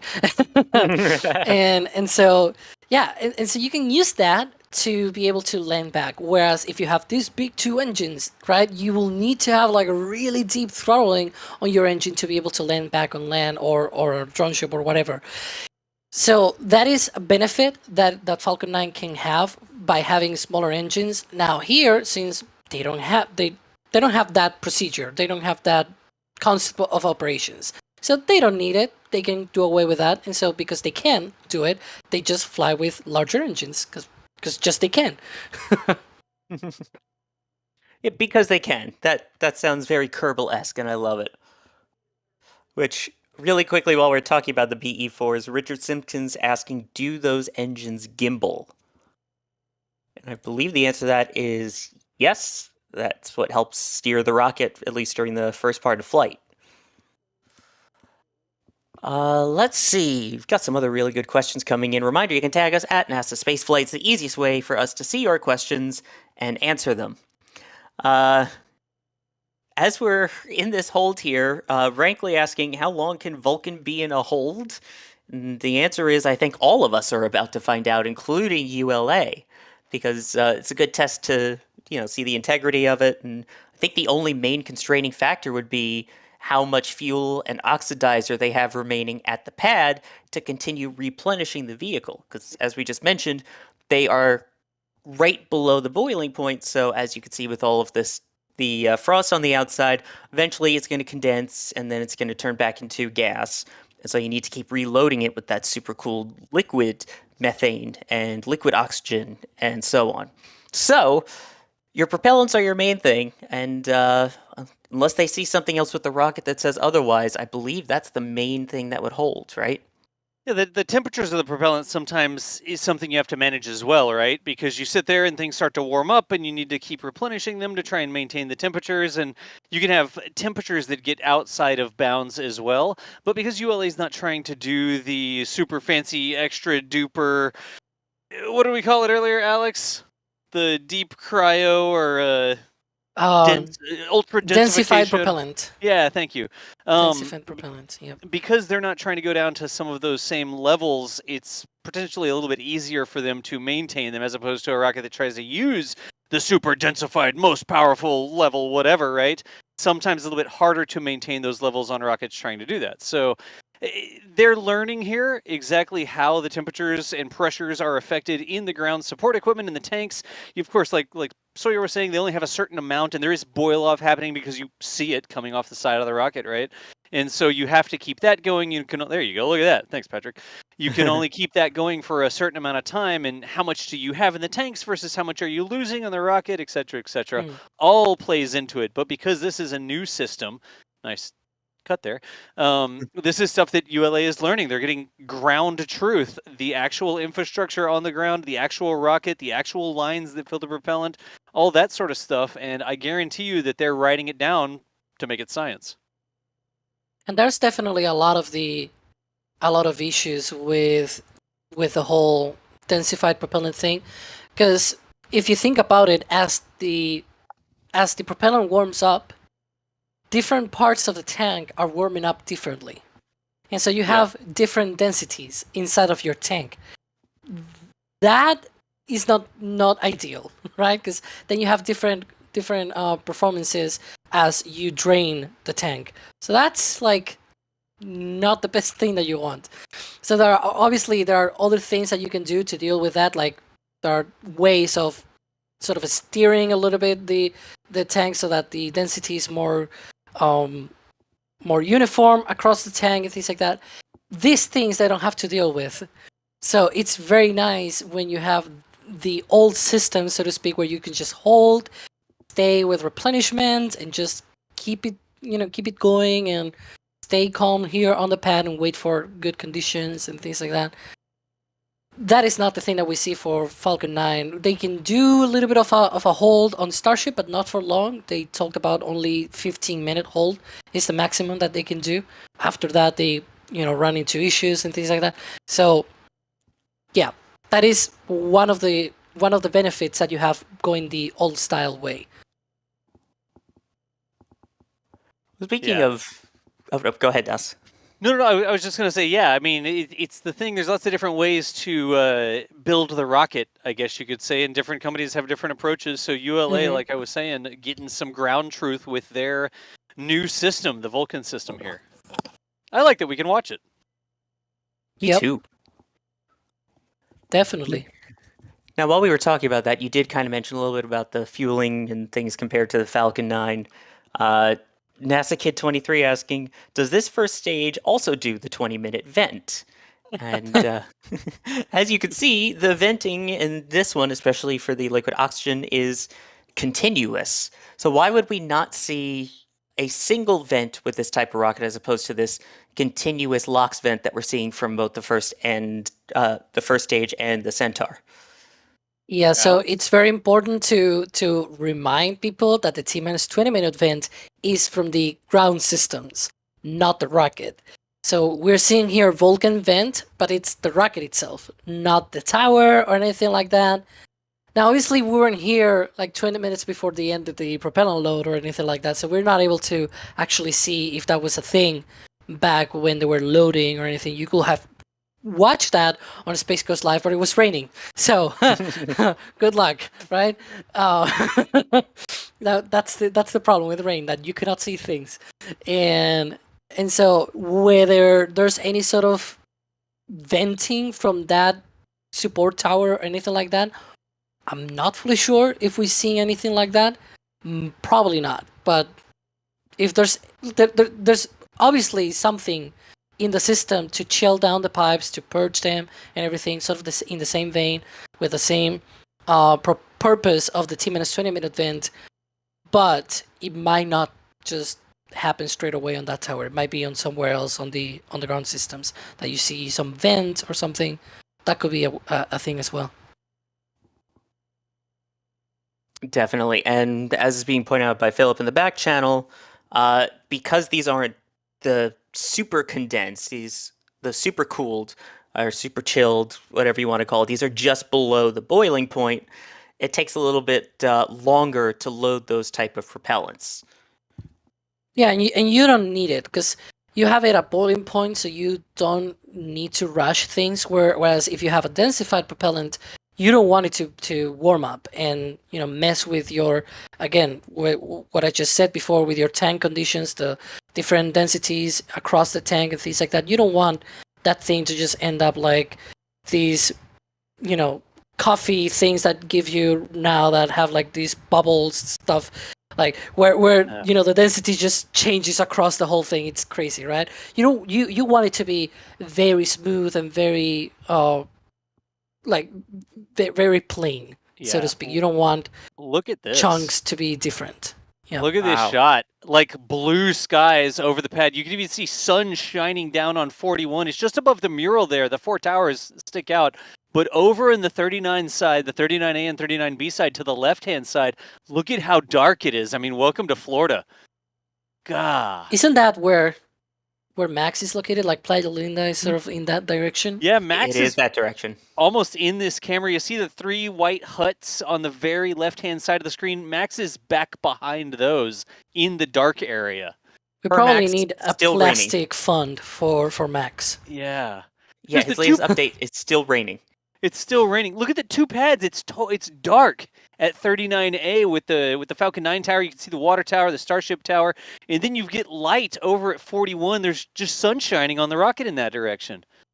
No kidding. I'm about to spin the cameras around looking for a rainbow somewhere. A tale of two launch pads. Yeah. It was the wettest of pads. It was the Oh, no. driest of pads. Well done. Thank you. I've been holding back on them for some reason today, so I figured it was time for at least one. And there's your difference right there, going from where you saw the blue skies to Max's camera here, which you could see the haze and the darker Yeah. skies and the rain. It's just the sun there on the towers. You can see them lighting There's- up the, yeah. Yeah, and there's the there we are again with the sunlight. It's just from completely different side. Yep. That tight And- shot, you'd almost never know. I mean, the bright light reflecting off the pad, you'd almost never know it's doom and gloom just to the north. Look at this. Is that an icicle dripping off the bottom of the right-hand engine? Or is that some sort of... They look like they have icicles on the bottom of them, don't they? Unless they're valves. I don't... Well, the icicle in the back is longer. You see the left-hand engine in the back? I don't know Yeah. if that's hanging down from the engine or not. It's a vent-sicle. Nice. Well, it's better than the story we had the other day on NSF Live about things coming off of the space shuttle. But yes, Oh. when we joke about loxygen and all of that, there's your loxicle. The loxicle, nice. I saw some people asking, can we just stay on that shot? We don't have that ISO, like an isolated feed where we have that all the time from ULA. We're getting that from ULA's broadcast, so we only get the cameras that they show. And when they switch away, we don't still have that engine shot. Otherwise, we'd probably have that in a side-by-side. We'd just be watching that the entire time. Yeah, I mean, that view is cool. I mean, right? Like, that's what we would do. We would make a little 2-box, and we put the engines on one side, and then we filter the other side through the other views, but we'd always show that cool close-up engine shot. I think. Oh, yeah. You see our priorities with getting those good views. Yeah. While we're on this view, this may open a slight can of worms here, Uh-oh. but Uh-oh. Chris Williams, and I saw a bunch of other people asking it, is there a flame diverter at this pad? And then also adding, why does it look like such a busy pad area? We'll take that, which part do you want to take first? The busy pad or the diverter? I mean, I can take the busy one, and maybe Das can take the diverter one. I can get the diverter one. I've been inside you the know flame about diverter at this diverter? pad. Yes. They let me live stream Exactly. from inside the flame diverter. Oh yeah, I And remember that. yeah, it's a so busy go. pad area because there's a lot of GSE that you need for not only one rocket but two types of rocket. Because you have also the Atlas V launching from here. Yeah, it's multi-vehicle setup, and again, a lot of it also Mhm. has to do with the size of the launch pad too. So it's, for example, 39A is a lot larger than Slick 40, which in comparison is actually pretty small. And I'd say 41 is somewhere in between, but you still need to fit all the different tanks now. And like you mentioned, now you're talking the liquid oxygen, you're talking hydrogen, you're talking methane, then you're talking all the things that need to burn off the excess hydrogen and methane. You're talking about all of the crew escape necessities, the crew tower. There's a lot that's going on in a medium-sized pad, so that's why it looks as busy as it is. And that's not even including the VIF, the Vertical Integration Facility, which is where they prep the rockets before rolling them out on some train tracks. Now, as for the man who was in the flame diverter, hopefully when there was no rocket above you, or at least the engines were off. So yeah, let me see. I've actually got this here. I'll link up the YouTube video. Patrick, do we have that on present that we can show? Let's see. Yeah, there you go. So that's actually United Launch Alliance John Gadarowski, and he took EJ and I on a GSE tour of Pad 41. This is 5 years ago, and this is when they were actually doing the upgrades to Pad 41 to support Vulcan, which was coming down the road, increasing the size of the tanks, increasing the size of the water, all the things that they had to do. But what we're looking into right here is the exit of the flame diverter. The rocket is that tunnel there is above the end of that tunnel. And there's an entire video where we talk with John Gadarowski about how the flame diverter works. Around the top, you can see all of the deluge systems, see the little nozzles sticking around the edge. There's even, like, at one point I tried to walk into it, and as it turns out, a few hundred tons of concrete blocks signal pretty well, so we had to back out. But that is us almost inside the flame diverter there at Slick 41, where now, 5 years later, Vulcan is actually on the pad, sitting by, ready to fire its engines. That's cool. I'm so glad you got that pulled up. That really, the throwback of it, and just gives you a great sense of scale too, given, how we were talking about, small, medium-sized pads. That's still a lot of thrust this thing's going to produce. That's still a lot of flames, and yeah, that's that's where it all comes out of. And that was before the major modifications too. I'm trying to see somewhere. Let's see if we ever zoomed in on this. They have to repair it on occasion. Did we zoom in? I mean, I ran over to it, I guess. There you can see me in the background for size. There's your scale. DOS for scale. I don't know if we ever zoomed in on it, but they have to repair it on occasion because it takes damage as it's launched. And there's a smiley face on it right here. At least 5 years ago, there was a smiley face that somebody made with the concrete repair. I don't know if it's caulk or grout or what it is specifically, but there's a little smiley face on the side of 41, and that's like a DOS for scale sort of thing. Anyways, let me link this video up. EJ and I did this a long time ago. ULA let us go, and they told us all about how all this stuff works. We walk around and we see how they transport it back and forth, and they have the rail system and everything. But let me link this up in case y'all want to learn more. Is that? Yeah, it's got the crew arm on it back then. We're walking around talking about what all the piping and stuff does. This is where the mobile launcher actually rolls into, and then the deluge system all around that. There's a cool discussion about how the cameras get... There's like these blast shields that cover the cameras and cover the umbilicals and stuff like that when the rocket takes off. And this is like mid upgrades for the pad. So let me link this up in chat and I'll stop talking about it. Y'all can just go watch it if it's something that you're interested in checking out. I mean, yeah, that was so fun. I remember watching that when it was happening. And yeah, once you're actually out at the pad there, it changes the scale of everything. And you realize, okay, yeah, that is a big flame diverter. So... It really is. And Xbar asking, is Slick 41 the pad that's going to support human spaceflight for Starliner? Yes, it is. That is where OFT 1 and 2 both have already launched from. And you can kind of see there on the left how you've got the tower and then there's that white little square sticking out. That is the white room that the astronauts will use to board the Starliner capsule once it is ready for crew flight. And taking a look back at the rocket, for those just joining us, RD Fox asking, what's the word? The word is, well, I know, go ahead, make your memes in the chat. I'm biting my tongue not to say it. But the word here is that we are currently waiting for clearing in the weather. At this point, we are at a T-minus 7-minute hold. Now, again, that's different from L-minus. L-minus does not stop. T-minus, as you can see, does.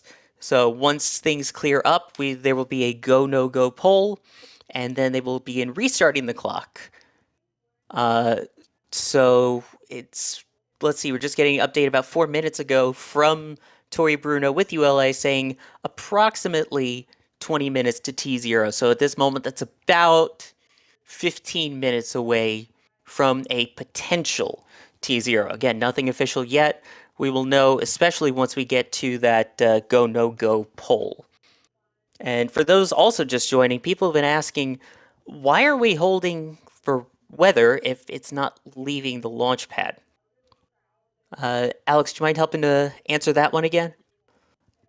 Yeah, so we're actually talking about this before, that you don't, as you fuel the rocket, you don't want things like lightning to be in the area, or things like elevated intensity on the electric fields around the pad. So you don't want a lot of electricity in the area, because then that can produce a very bad day on your rocket, so to speak. You don't want that possibility to happen. And so you don't go ahead with your countdown, you don't go ahead with your testing if the weather is not right. There's other considerations, such as the wind and things like that. If there was actually a bad day today, they need to consider where all of that, smoke and things like that goes to. If there were to be a mishap on the pad, that is, we know that thing is considered, because it happened on previous mishaps at the Cape with a Demo 1, SpaceX's Demo 1 capsule. Once it returned, it was put through a static fire test and it blew up because they had an issue with a capsule, with a propulsion system. And so it was like the Space Launch Delta 45 actually went and say, hey, we actually approved this to happen only when these certain conditions are met. And one of those was actually that the wind didn't blow in certain directions, so that if there was an anomaly, like it happened at the end, all of these hazardous residuals, like the smoke and things like that, didn't go inland all the way to people where they live and things like that, which you don't want to happen. And so not only protection for when things go right, but also for when things go wrong. And so you don't want that to happen on your rocket.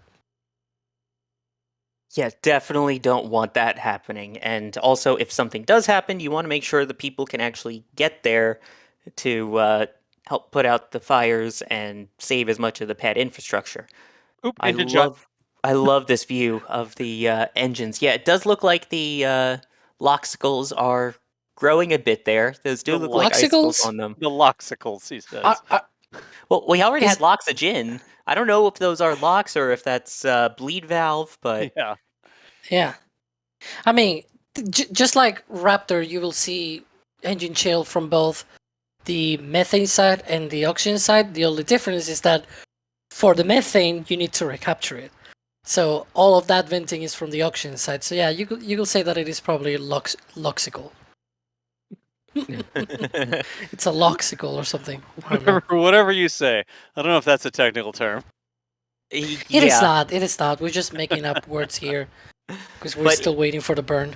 But it is very interesting to note that they do have that frost on there. Again, just a reminder of how super cool these are. And we'll see what happens to those. Hopefully we'll get a good engine shot once this flight readiness firing occurs, which, again, should be coming up very soon. And the biggest indication will be word from ULA of getting a go, no-go poll where they run through all the teams, and these, unlike SpaceX's, are out loud. SpaceX does theirs digitally by people pressing buttons on their consoles. Traditionally, ULA for Atlas and Delta, and I would believe Vulcan as well, do the go, no-go poll out loud. So hopefully we'll be able to hear that as it happens. Let's see if we can get some other questions here while we're continuing to wait. Xbar, again, coming in with a good question, asking, how many Vulcan boosters are there right now? Is this the one and only? Ooh, that's a good question. So they actually had produced another booster prior to this one. It is the Pathfinder booster. And while it was a Pathfinder, it was actually something that they could eventually fly. So they are planning to fly that, I think, on the third or fourth flight. It's being retrofitted to be able to fly on an upcoming flight of Vulcan. So they have that booster. They have the one here on the screen at the pad, and they obviously are building more Vulcan boosters as well at their facility at Decatur. So they obviously have a lot of boosters in production right now. Now, how many of them, we're not sure how far down the line, because I don't think ULA has said anything about that. But knowing about them, they probably have like a handful of them already in good stages of production. Exactly. And that doesn't mean that once they're built, they're going to be launching these once every week or anything like that. There's going to be some separation between launches. Just because they haven't been produced, it's going to be a few months between launches. Yeah. For that many launches, they need like ULA link or something. Clever. They also But yeah, have Atlas launches that they have to sort of put in the way in between Vulcan, so it's gonna be a juggling there. yeah, the rocket shuffle going on down there. But yes, so their two main facilities for Vulcan is Decatur, Alabama, and then they will usually ship it by barge over to the turn basin at the Kennedy Space Center, and then bring it over to the Space Force side and load it up at Space Launch Complex 41. So the last update that we had from Tori Bruno with United Launch Alliance was that we are getting closer, hopefully. 10 minutes ago, he said around 20 minutes to T0. So if my math is correct, that means we should be approximately, keyword approximately, 10 minutes away from this flight readiness firing. It's getting exciting. So, Alex, is there anything in particular that you're really looking forward to seeing on this firing? I'm looking for the smoke, the actual exhaust coming out of that flame trench. Because come Ooh. on, I want to see what happens. Because I think up until now they have only fired Atlas.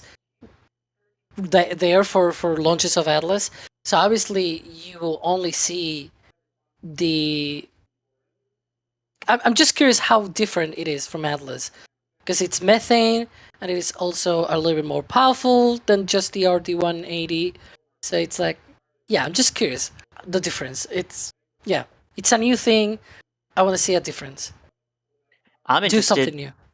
Yeah, my interest is going to be the sound of what these, which we should Oh. get some, hopefully, of what that roar is going to sound like as they ramp their way up. And keeping in mind, Tori Bruno has said these are only going to go to about 60% of their maximum rated thrust. So this isn't even going to be full power. And I'm Yep. still excited to see what that hear what that sounds like, and of course see the engine bells start glowing and everything. Because those, when they show those BE4 engine shots, there's something about them that makes it go, okay, yeah, those are really cool, worth the wait. Here's a question from Rick asking, will the rector for this launch work like SpaceX Strongback? So I think the first note is that this does not go out to the pad laying down and raised up. This is actually built vertically. They use cranes inside of the Vertical Integration Facility, or VIF, to put it together. But the structure around it then, Alex, does that move or throw back at all? No, it just stays there. So the rocket just basically lifts off and the tower remains there. Obviously, after the launch, then it can roll back to the vertical integration facility, but it's not like it is moving relative to the platform or anything like that. No, it doesn't move. Yeah, and I gotta say, right now it is nice to see, as we wait for that count, the sunny skies, because my gosh, that was a heck of a storm that rolled through there. Yeah, I mean, like we said, welcome to Florida. Hey, I put together a quick little time lapse. This is about 50 times speed, just showing the rocket gods smiling down on 41 over here. After that last system cleared out, we've had this like patch of blue and the sun shining on 41, even though we had that darker cloud system over on the left-hand side. So again, this is about the last 15, 20 minutes, just sped up 50 times. And I was amazed to see that the flow, the way that this is going, has been keeping that blue skies up above 41. Yes, fantastic for the rocket, terrible for our poor Max over at Playa Linda. The cloud's over Max. He's like a Peanuts character or something like that with a little rain cloud that follows him around. Yes, I promise he doesn't smell though, but yes. Let's see. RC Horseman, thank you very much for gifting 5 Red Team memberships. Those are always appreciated. And if you do get gifted a membership, please make sure to thank whoever it was. It is really generous. We appreciate it, and we love more people being able to see all of the cool benefits that come with memberships, like behind-the-scenes pictures and videos and extra goodies from Starbase. Let's see. Dr. Isbane asking, do you think there will be another test after this one with the second stage on top before the launch attempt? Well, fun fact, the second stage, or as ULA calls it, the upper stage, Centaur, is on board this test flight, or this test firing, I should say, here as well. So you have the booster, then there's an interstage, kind of where that American flag is, in the paint job, and then on top, that is the Centaur, improved Centaur upper stage, which has 2 engines on it as opposed to the one that we're used to seeing, and packs a little more punch, I believe, than the current upper stage, Centaur upper stage, excuse me. By the way, words from Max just saying, this is so rude with the way the weather pattern is. We're sorry, Max. Max, if you're being like a rain magnet over there and you're the reason that it's staying away from Pad 41, you can send a bill to United Launch Alliance. Send your invoice to them. I don't know that they'd pay it, but you could try. Shoot for the moon or whatever. Well, yeah, I guess it depends which rocket you're talking about. Yeah, whether it Thank goes you. to the moon or not. Uh-huh. Mm-hmm. You're welcome. Let's see. Stephen Thomas asking, I know we addressed this before, but I think it's worth mentioning anyway. Are these rockets reusable? I can tell you right now, the answer for this particular booster and Centaur is no. But I believe the future answer will be kinda. Mostly. Nice. Alex, can you help me explain? Because the first stage, they definitely want to recover, and the Centaur is a little interesting. If you could just help me explain it better. Yeah, the engines on the Vulcan eventually are going to be reusable. They're going to be separated from, as once the booster does its job, they separate, they release an inflatable heat shield, and then they parachute down to the ocean to be recovered from the ocean. Now, the second stage, probably less likely, but they want to reuse it in space instead of recovering it and then flying it again. What they're going to be doing is, or what they want to do eventually, is keep it in space, fuel it in space, like launch another mission from the ground and then fuel it up in space, and then use it to push some payload further out. Like it's some big payload that you can launch to low Earth orbit, but you cannot carry all the way to deep space or something. Well, if you refuel the upper stage, then you can carry it. And if that sounds like a Starship, it's because it's the same concept.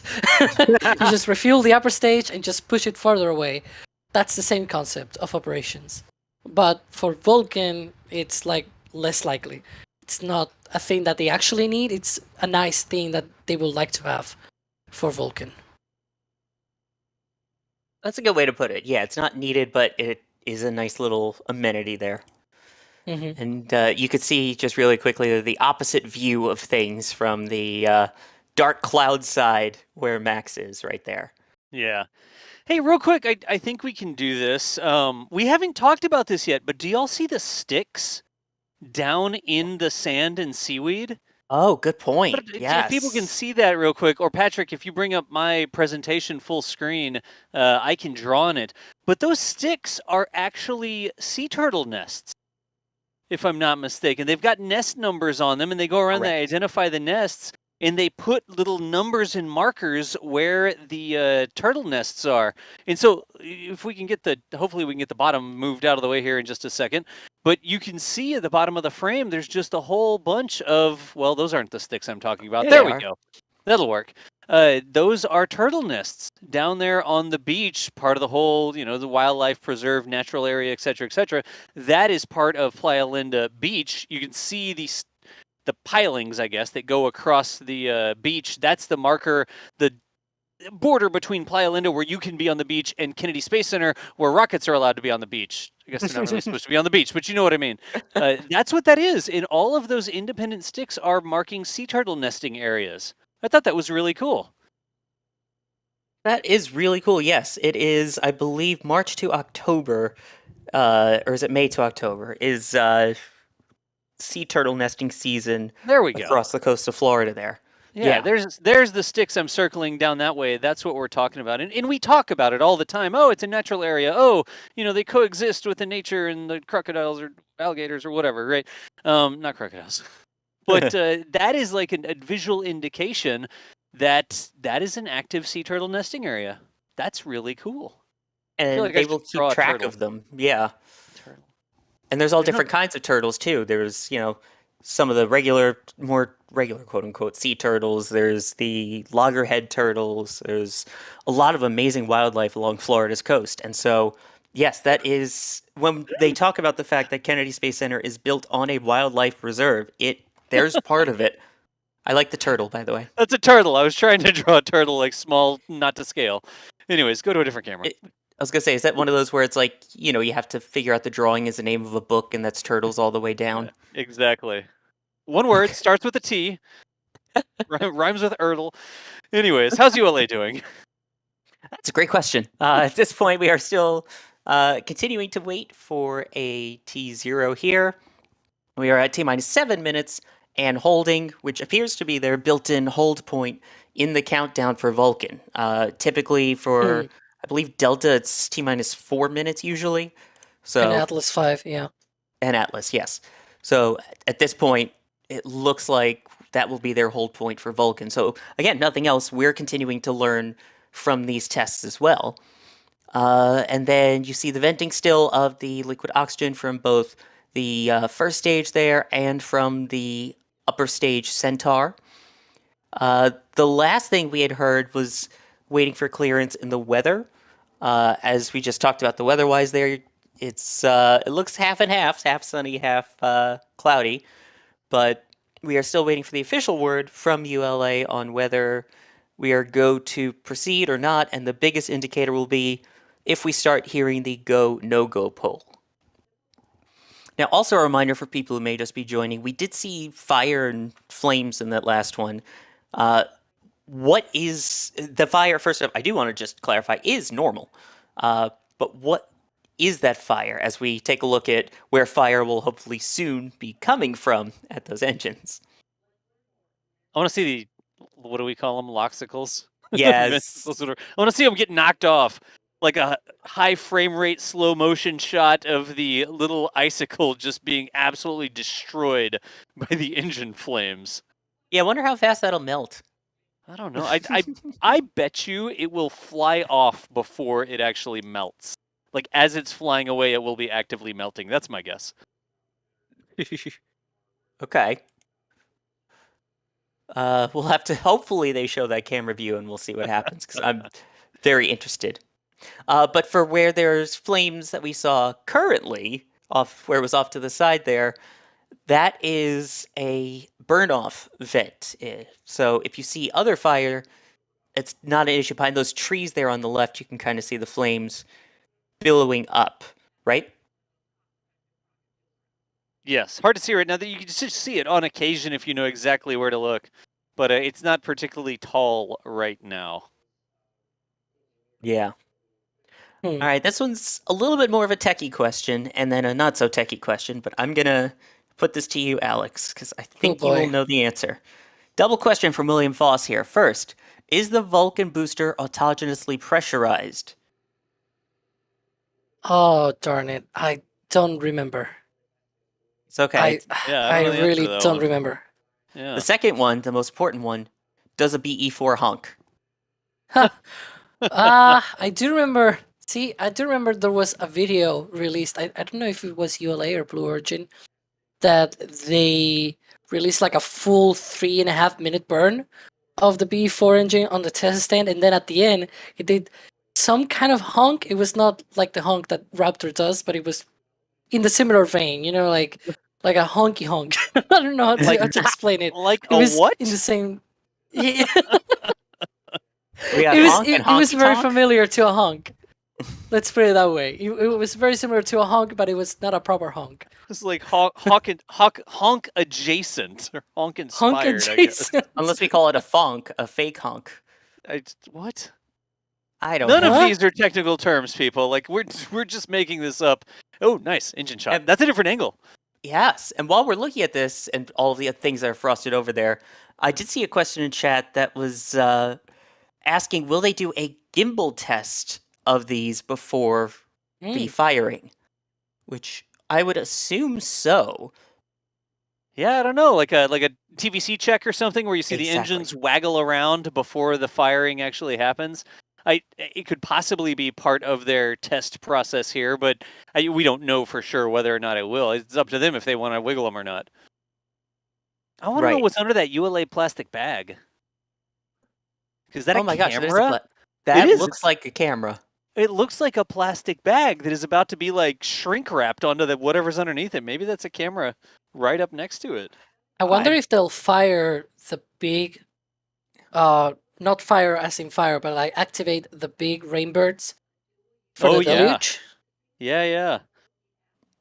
Because it's got rainbirds around where the rocket stands, and it's got rainbirds at the exit of the flame trench as well. Huh.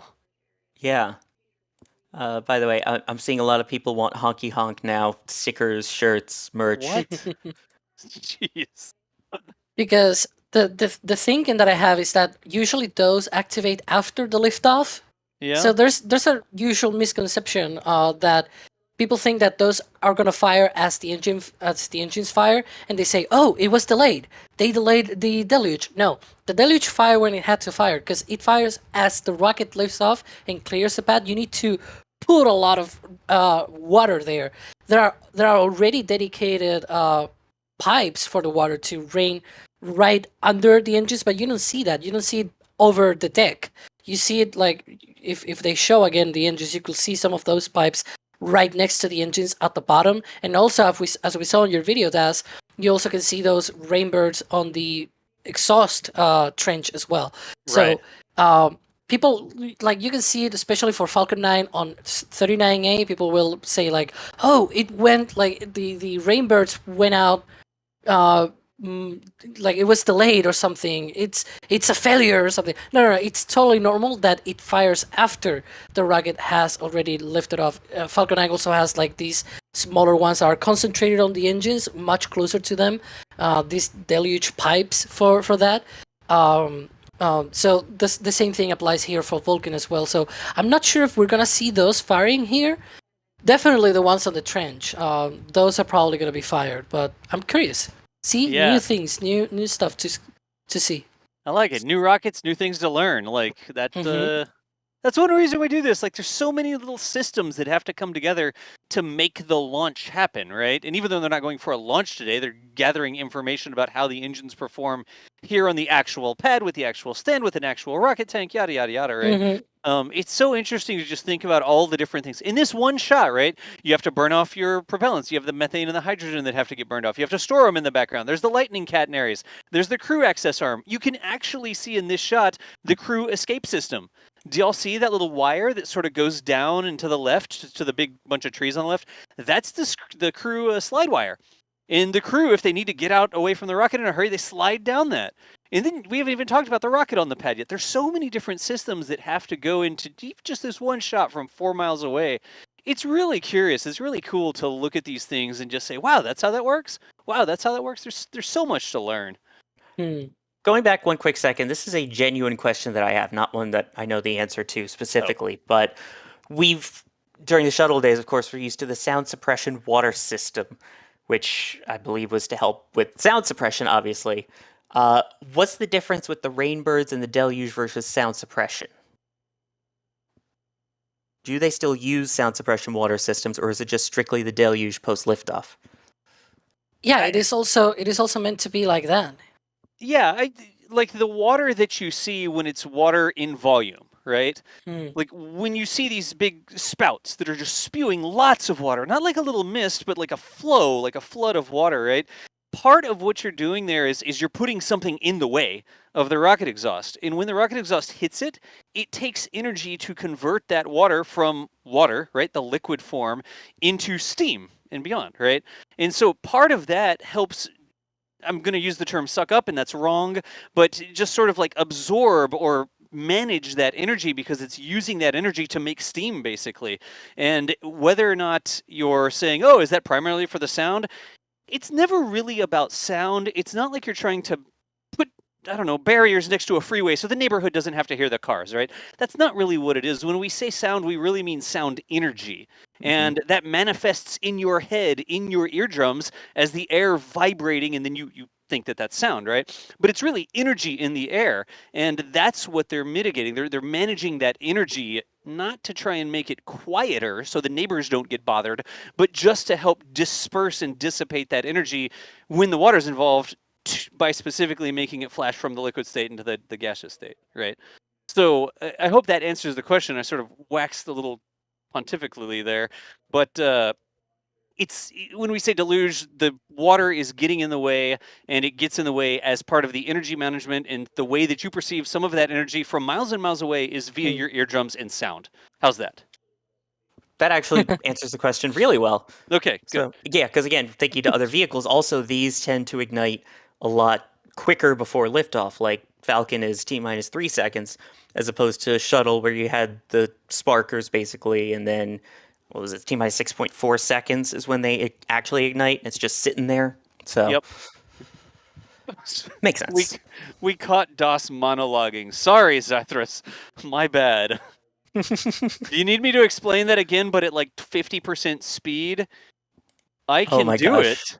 If you'd really like me to explain how water helps mitigate the energy of a rocket launch.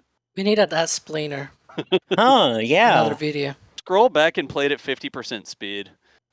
And then along those lines, I do just have to point out this one question because I can't not. G Energy asking, how long before we get a DOS flying loxical simulation test? What? I'm Remember down. our concrete tests? Yeah. I'm totally down. Like, if we need to freeze something with liquid oxygen, I think that can be arranged. You heard it here first. I mean, hey, should we make a video chat? You want me to use some liquid oxygen to freeze some stuff? I think we got a good idea. Anyway, that condensation, yeah. Yeah. Anyway, how's ULA doing?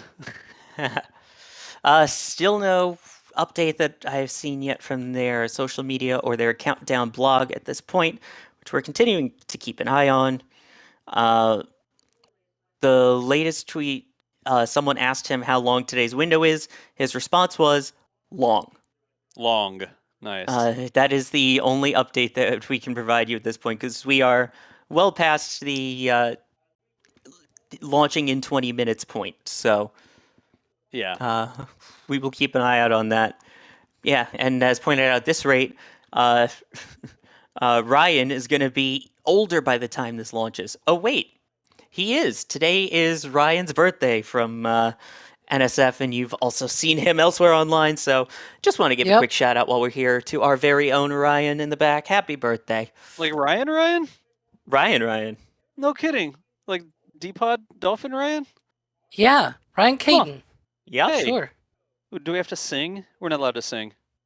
Well, it's public domain now. I just don't think people want us to. No, but you will need to do it in a British accent. What? Otherwise, it's not allowed. Yeah. Well, that's a non-starter. I don't think I can help with that. So, say happy birthday in the chat, y'all, to Ryan. You've seen Ryan do some hosting, some presentation on some of our video, and also you hear his voice as a commentary on occasion. So yeah, and he's if he were here, editor. This will be a methane engine. So. Yeah, a methane. Yes. Say methane in favor of Ryan's birthday. Celebration of Ryan's birthday. Yeah, methane. Yes, and to point out, he is an insanely impressive editor as well. So. Yeah, we have some new things coming up thanks to Ryan. Mm-hmm. You'll see soon. Neat. But yes. Spoiler alert. And there he is in chat, thanking everyone. Yeah, figured while we had a moment here of quiet, and him joking that he'll be even older when this thing fires. Well, spoiler, he will. Continuing along then. Here's an interesting question from Ahmed asking, what vehicles were at this pad before Vulcan? And I could tell you, it started off at the Titan days, and then more Titan, and then a different Titan, and then Atlas, and now I guess it'll be shared Atlas Vulcan. Right? We had the Titan 3, the Titan 4, if I'm correct, and then Atlas 5, and Vulcan, which doesn't have any lettering or numbering after it. That is an interesting one of why it's the Falcon, or why you get Atlas 5, Titan 3, and then just Vulcan. I guess it's the equivalent of not calling it like Starship 33 or something? It's the Atlas 6. As long as it's Atlas 6, Ariane 6 is already taken. Let's see. T. Evans, thank you for gifting a Red Team membership, and Moldy Space Industries chipping in for the LOX fund for DAS. Nice. Wait, like, okay, good. For the experiments, I was like, wait, to drink, to eat, put on a bagel, or what? I mean, I guess it depends on your definition of which LOX we're talking about Which here. LOX we're talking about. I think we very much have liquid oxygen on the brain today, so we'll go with that one. Thanks so much, Moldy Space Industry, for the support there. We always see Moldy Space's name in chat. Yeah, reminder, you want liquid oxygen on the brain, but oxygen going into your brain. So that deafening silence says it all. That was not one of my best. I get it. Yeah. All right. Let's see what other questions we've got here. This is an interesting one from Mike Smith saying, could ULA use SpaceX's Raptor engines later on? So are these rockets engine interchangeable? No. Okay, that was too short for me, What does right? that mean? Yeah, no. Wow. No. Moving right along. I think No, we recorded the shortest Alex answer in history. You're right. The reason why they can't, it comes down to the engine cycle. You see those Raptor engines being full flow stage combustion, as I mentioned before. The ULA, so the ULA Vulcan rocket uses B4 engines from Blue Origin. Those have the oxygen-rich stage combustion cycle, a huge long name for the cycle, but it means that things like the oxygen fuel ratios are different, so that means the size of the tanks are different.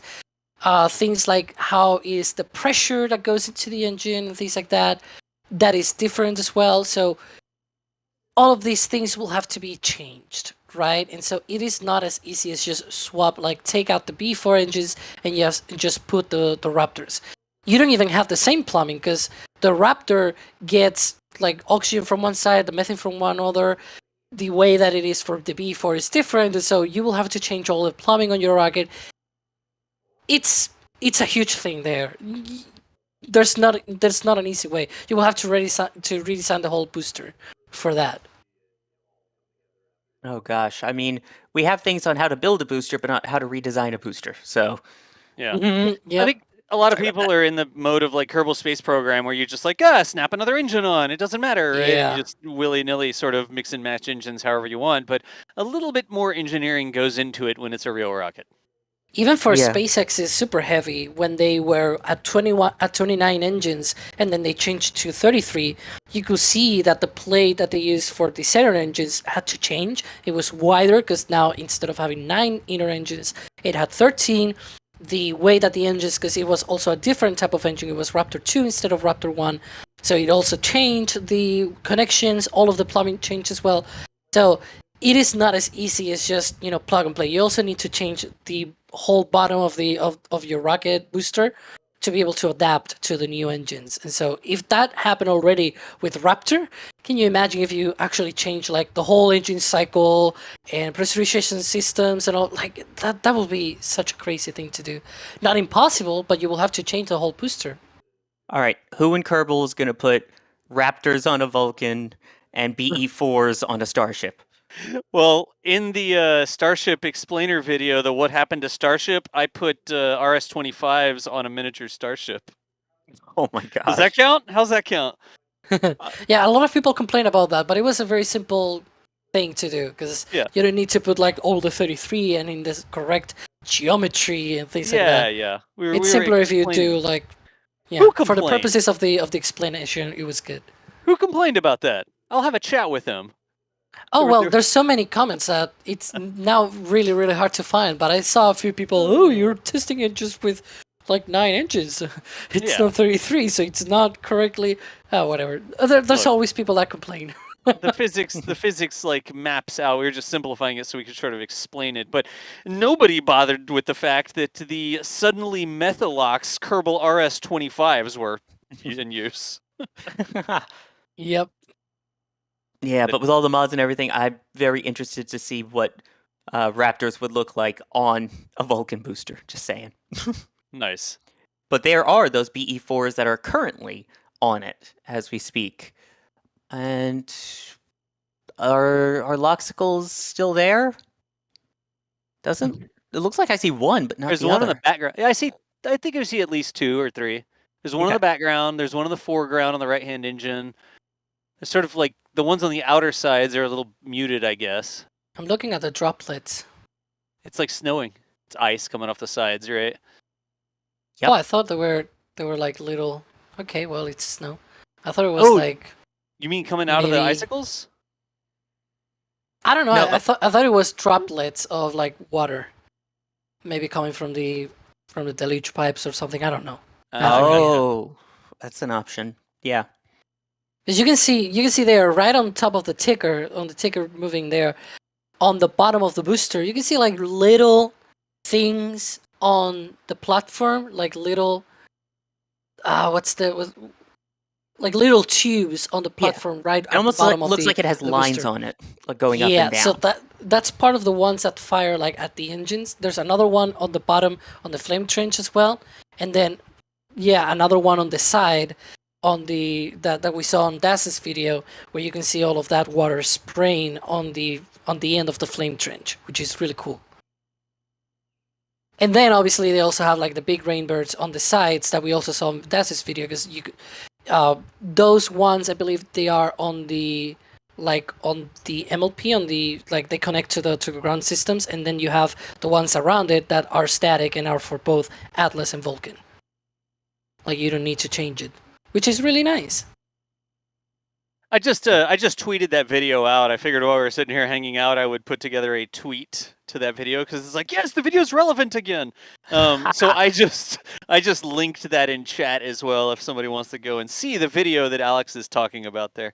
I can't believe 5 years ago, and ULA just let EJ and I come up and like walk around the flame trench and explain everything to us and all that sort of stuff for an hour. They give us an hour of our time. We were live streaming it too over on Twitch.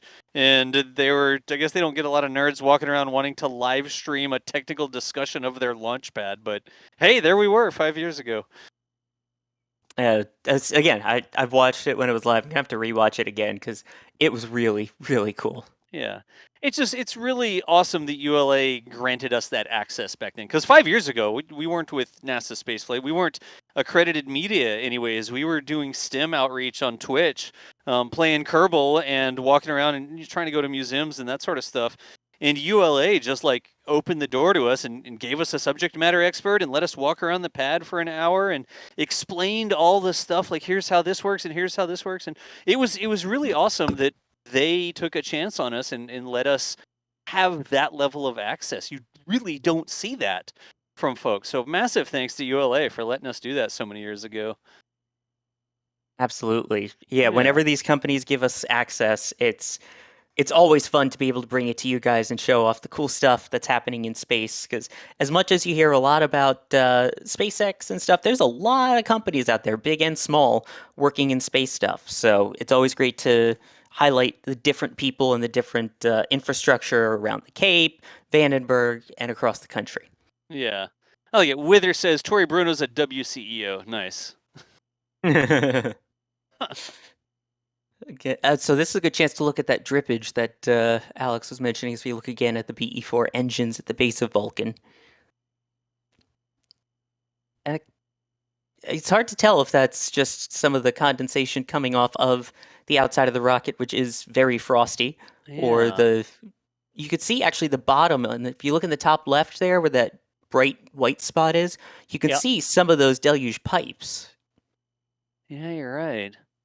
And they're sort of going down because they don't go out straight to the engines, because otherwise that will be a bad day. They need to go down along the sort of trench underneath.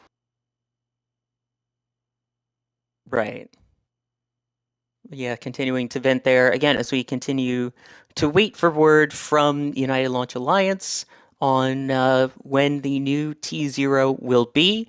At this moment, we continue to remain at T-minus 7 minutes and holding. Once again, the T-minus clock does have built-in holds, whereas an L- clock does not. So that's why it is T-7 and holding as we wait Yeah. for this firing test here, which I feel like as we continue to wait, just give a quick refresh on what we're actually looking at here. Someone want to take that really quick so I can grab a drink? Yeah, I can get it. Folks, if you've been hanging out with us, we are looking at Slick 41. I say Slick just to be cool. It actually stands for Space Launch Complex 41, and that's over at the Cape Canaveral Space Force Station side. I mean, yes, I know this, but I'm also reading it on the screen. It's in the bottom left-hand part of the screen, right? And this is United Launch Alliance Vulcan rocket. Has not flown yet, but this is sort of United Launch Alliance's new rocket that they've been working on. It's a methane rocket, methylox actually, methane and oxygen. And this is the FRF. You can see in the upper left-hand corner, that stands for Flight Readiness Firing. So they have been sort of working through this. They had a little bit of hiccup there with some weather earlier as expected Florida storms sort of come through in the afternoon and early evening. But the rocket is still tanked out there, and they still have an opportunity to light these engines. It's the first time they've sort of done it here as at the pad as this whole setup for actually going to fly. We're not going to see it fly today. That is not on the agenda, but we do hope to see some engine shots, some flames, and a huge exhaust plume indicating that the engines created some thrust. But all this is ULA getting experience with their new rocket, right? You don't just roll it out there and then, it's all good the first time. The folks in mission control that are going through all of the processes and procedures, they're practicing this, right? And they're not just practicing it with a simulator or a rocket or like a fake rocket, an imaginary rocket. They've got real hardware on the real pad that will really launch the rocket, and they're getting this experience. How do these lines work? How do the engine chills behave? Are we able to maintain the temperatures and pressures, all the different things, even down to experience rolling the rocket back and forth? You got to move the rocket from the VIF, the Vertical Integration Facility, and you got to roll it out to Pad 41, Slick 41 here. So all the different things that ULA is doing, even earlier, they did sort of a little last count and then recycle sort of thing. And all of that is getting experience training the teams on stuff that they're going to need to do when the rocket really flies. So don't be quick to be like, oh, they can't even launch it. They can't even get it off the pad. That's not even the intention here at the Cape this evening. The intention is to get experience working with this new rocket system. Good, bad, ugly, whatever you do, whatever the sensors read, whether we see fire or not, I know we all want to see the fire, but all of this goes into experience with their new rocket system and training the folks, figuring out all the little kinks and things that you need to learn with your new rocket and your new system, new infrastructure, so that one day Vulcan can fly, hopefully sooner rather than later. I don't know we want to see the new methane rocket fly. How was that? I tried to talk slower that time. I know sometimes I sort of do go off, but My voice appreciated that, so I could get some more water here. Thank you. I got you, Sawyer. I can talk anytime, so. That was pretty good, though. It actually was very informative. So I believe the mission controllers for this one are going to be located at a building called the ASOC, which is the Atlas Spacecraft Operations Center. Are they still using the ASOC for Vulcan? And if so, does it become the VSOC? Oh my gosh. I assume they are. I mean, I don't know for sure. I know that ULA has a mission control out in their headquarters, and they have stuff at the Cape, and they can sort of run operations from both those places. One's in Colorado, and then one's out here at the Cape, right? Which one they're using today, I imagine we could go and look at the background of the ULA stream and answer that question. I'm sure they've said it as well. But I know they have two different places, and I wouldn't be surprised if they had teams in both places sort of following along, right? Did that sort of answer the question here? I think it did. All right. There was another question I wanted to not miss because I saw a few people ask the same question all in a row. But why call it a flight readiness firing? Why not just call it a static fire? Like, what's the difference? Is it just marketing? Well, I think part of it might be, but part of it is also just what exactly they're testing with everything. I think the way they're wording it is that they are testing the flight readiness of their ground support equipment, because we've seen SpaceX do their tests before where they just do loads and unloads. They check the GSE, things like that, as we get this onboard rocket cam, by the way. This one, I think it's their first time really going through everything with loading in all the propellants, getting everything ready, And again, not full thrust, so that may be part of why it's a flight readiness firing. And then the way that they plan to turn the engines off isn't just to cut them off, but they plan on trying to do it in the exact same manner that they would as it's up mid-flight and they were getting ready to shut it down for stage separation. So Yeah. that would be my guesstimation just based off of, what they're doing this test. Can I say one more thing real quick, because this is the how do we make our streams work hat that I'm wearing.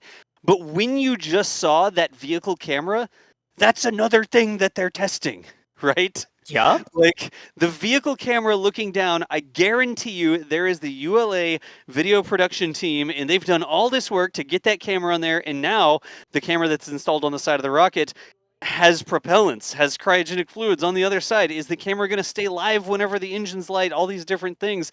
That team that's responsible for that camera is getting information today too. So you may think that that's silly, right? You're like, oh, whatever, who cares? That's not a big deal. You don't just magically duct tape a camera to the side of a rocket and expect it to work when it's time to launch, right? So that team working on that one camera angle is another important part of the test. Maybe not a critical part of the test, but I am very curious when I see things like that, because I know what the people behind the scenes are going through. Like, is it stable? Try to recycle it. What do we need to do? Up the bit rate, like whatever it is that they're doing, right? Yeah, it's true. And again, there's other cameras on and inside that rocket that we cannot see as well that are for Yep. engineering views too, that they're also testing. Yep. Hey, real quick, Loopy helped us out in the Yes. chat over here saying the stream, the ULA stream, announced it as the ASOC, so still the ASOC, but the A stands for advanced now instead of Atlas. So they can keep all their hats and mugs that say ASOC operations or whatever. And you just say advanced instead of Atlas. Thanks, Loopy. Appreciate the help over there. It's like if you try and marry someone with the same initials as you so that all the Oh. towels and everything are the same. That is my situation here. Like, my wife and I are both JG, and our middle initials are even the same, because she took her last name, put it as her middle initial, and now we even have the same initial. So it's like, wait, who's this one for? So I'm picking up what you're putting down there. There you go. And I'm putting down I'm still single, but anyway, besides Well, the point. Sorry, she's taken. I don't know what I'm supposed to say there. No, that's fine. It was just separate. Let's see. We've got some support coming in as well. Adam saying it's his birthday as well. Happy birthday, Adam. Conservative Space Nerd saying all that green looks like Guyana. So yeah, nope, not an Atlas. Yeah, the trees and the Ariane, excuse me. Yeah, the scrub in the foreground there, it really does. There could probably be some more palm trees and like pointy plants, but it does look a lot like French Guiana now that you say that. Yes, again, where they currently launch Ariane 5. And then Tracy coming in here with the super chat, giving us some support for the NSF Jet Fund. Nice. Hmm. Can we get one of those little RC jets? Like. Yeah, but remember, Kennedy Space Center and the Cape Canaveral Space Force Station is a no-drone zone. You know something interesting? Now, anyways, moving right along.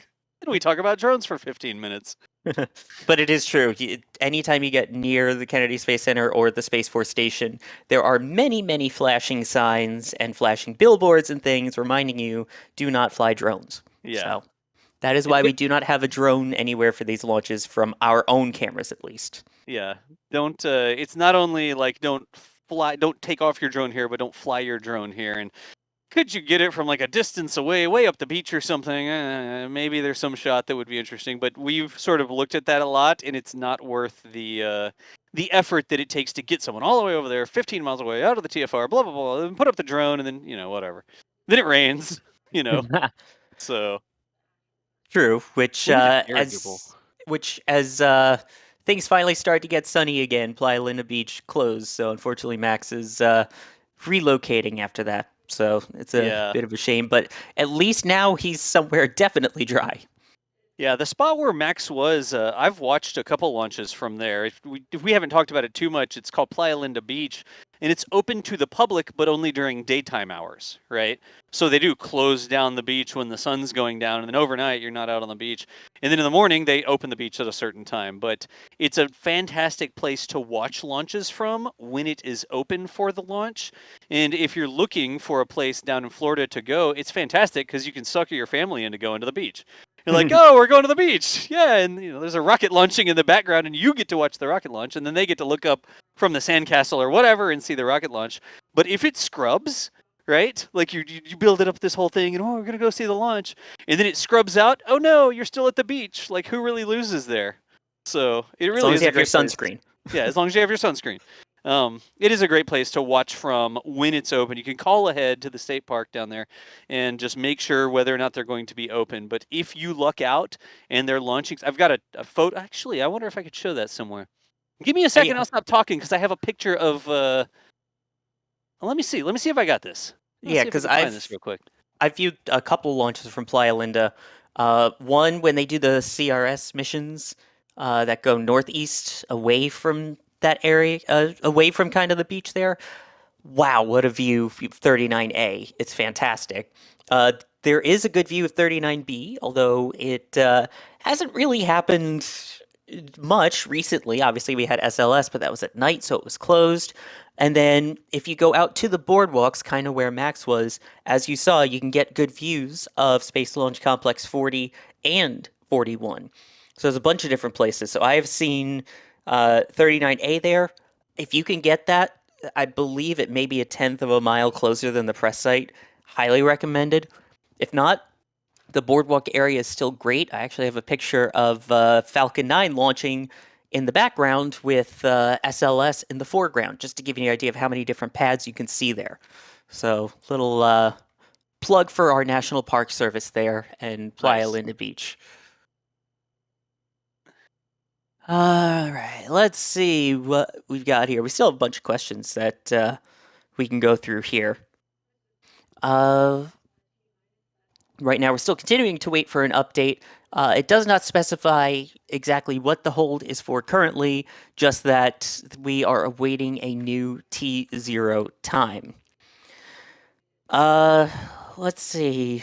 Here's a question from M saying, if they wait too long during the hold, or I'll just generalize it as if they hold for quite a while, what happens to the propellant?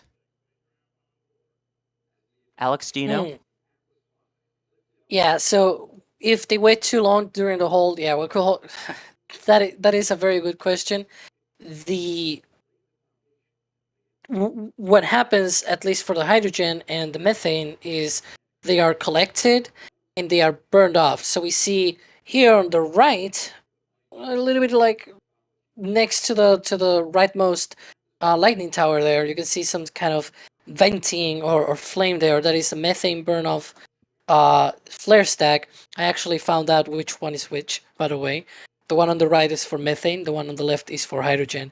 And so that nice. one on the right is for the methane. There's another one on the left that we can see, it's like out of a screen behind some trees and things like that.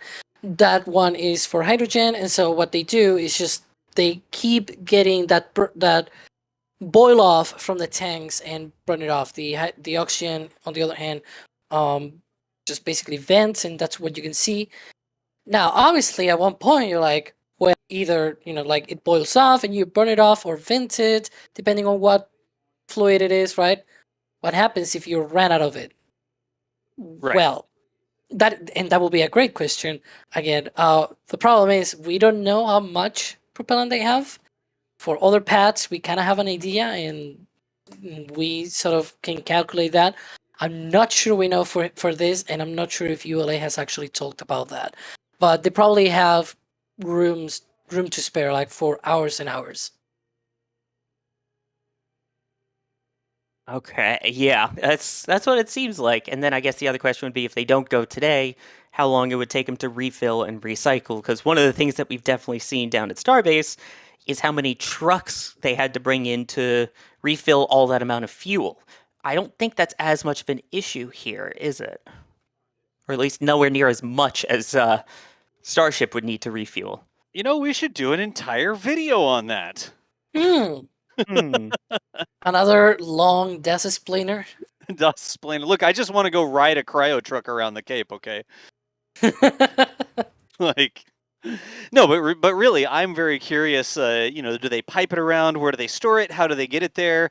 Because here, I've never seen lines and lines of tankers like we see on Highway 4 at Starbase, or there's some shuttle photos as well, right, where there were lines of tankers moving prop around. But I'm really curious, knowing how it works at Starbase and how it works other places, how they actually move propellant around the Cape. I know they have that like air liquide plant over by the old press badging area, and then I know there's some pipelines and I know there's some staging areas, but I would love to know how all that comes together to provide propellant to the different pads. So it's on my list. I'm reaching out because I'd love to sit down with an expert, and I'm not kidding, ride a cryo truck around or whatever they do, and just show here's how it gets stored, here's how it gets moved around. I think that's really interesting. Terrible It is idea, also chat, or true. good? Yeah, Alex. people are saying that, yes, you need to do it. Nice. It is I can also already- true that at Starbase, you only have like one road.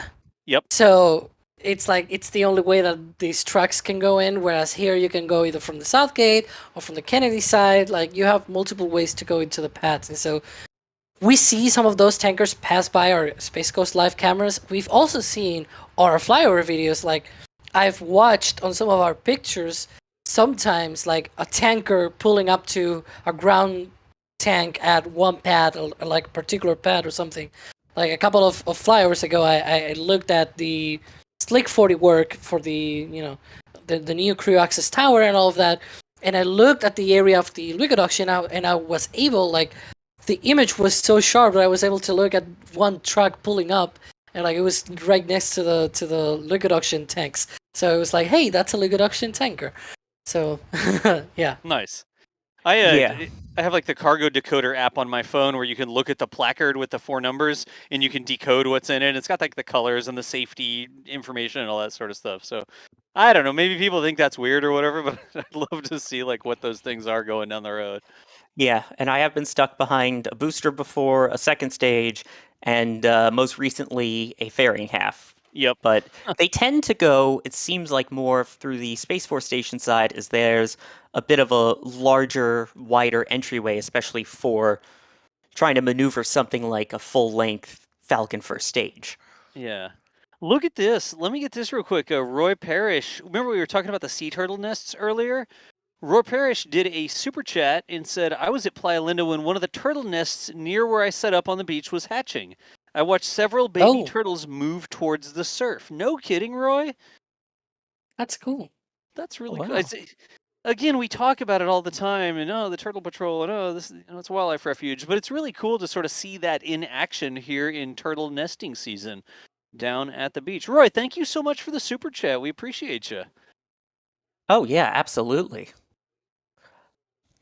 We are continuing to wait for updates. It sounds like a broken record. So we should just start instead saying, OLM work continues. Keep talking and nobody FRFs or something like that. Like, we'll just keep hanging out with y'all. If we say the same thing a few times or we answer the same question because you're a hardcore watcher and you've been here the entire time, thanks for hanging out with us. But still no T0 from the ULA stream, huh? Right. Holding continues in addition to OLM work continues. Here's a interesting question if I can find where it is again. Yeah. Amber asking, is the name, is there basically a relation between the name of Atlas V and Mercury Atlas? Is it a coincidence or are they actually related? I hear Alex chuckling. Alex? Oh, well, it was called Mercury Atlas because it flew on an Atlas rocket. Now, it is not the same Atlas as the Atlas V. The reason why it is Atlas V is because the Atlas, it goes back to the Atlas A missile, then it went the B, C, D, and so as they went by, they reached the I, and instead of being a letter I, they were like, oh, now it's going to be the Atlas 1. And then it was the Atlas 2, and then the Atlas 3, and then the Atlas 5. They didn't do an Atlas 4 for some reason. But that's the whole compressed history of Atlas. Yeah, Mercury Atlas happened on I think it was the Atlas E, I think it was, or the G. And so yeah, it was around that sort of evolution of the Atlas rocket, and then it went all the way to the I, which became the 1 actually, and then 2, 3, 5. So yeah. Thanks, Alex. Yeah. There we you see go. why we have Alex on these streams? Because it's just like, okay, cool. Tell us the story. No Googling needed. Like,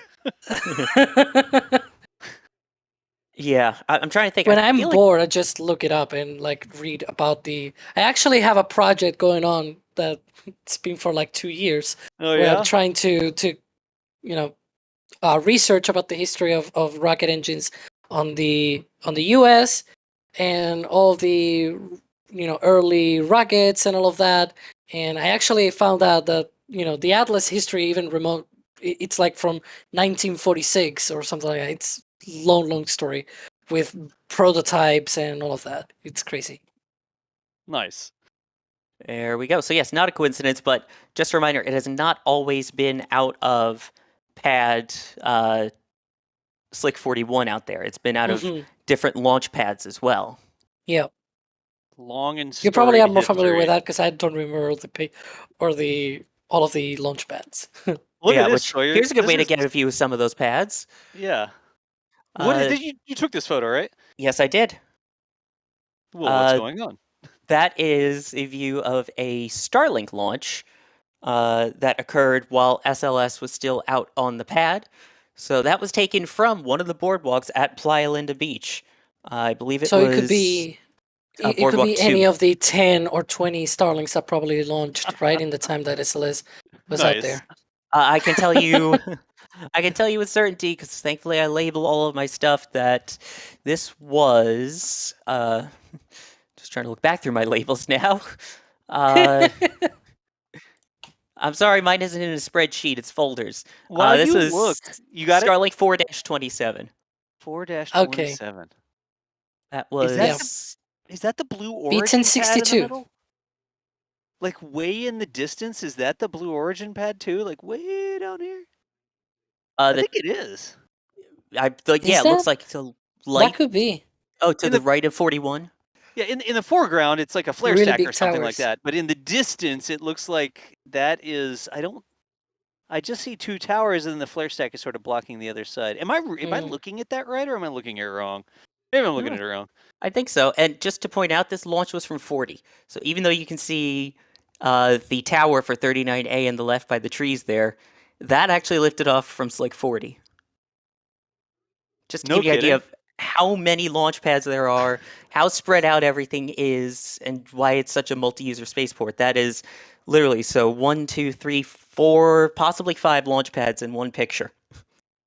No kidding. Yeah. It's just, I mean, it is. It looks like a spaceport down there. Like, especially from Playa Linda, you're looking up the cape, or I guess technically down the cape because you're north of it. But it's just launch pad, launch pad, launch pad. You get lucky sometimes, and these rockets are out here. You had a lot of opportunities to get lucky if it was SLS, right? But it looks like a rocket launch facility. It looks like a sort of Mhm. spaceport thing with just so many pads. Here you know? don't have hills blocking all the rockets. Yep. Oh, subtle dig there.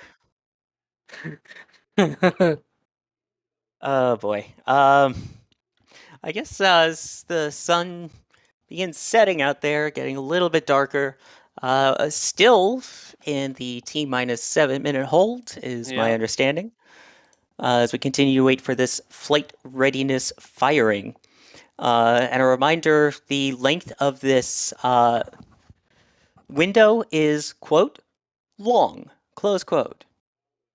So we're hanging with you folks, and if you're still here, we really appreciate you staying with us, whether you've been popping in and out, just joined, or for you hardcore people that have been here the entire time with us. Right. Thank you, everybody. I just want to say that as we remain at T-7 minutes and holding.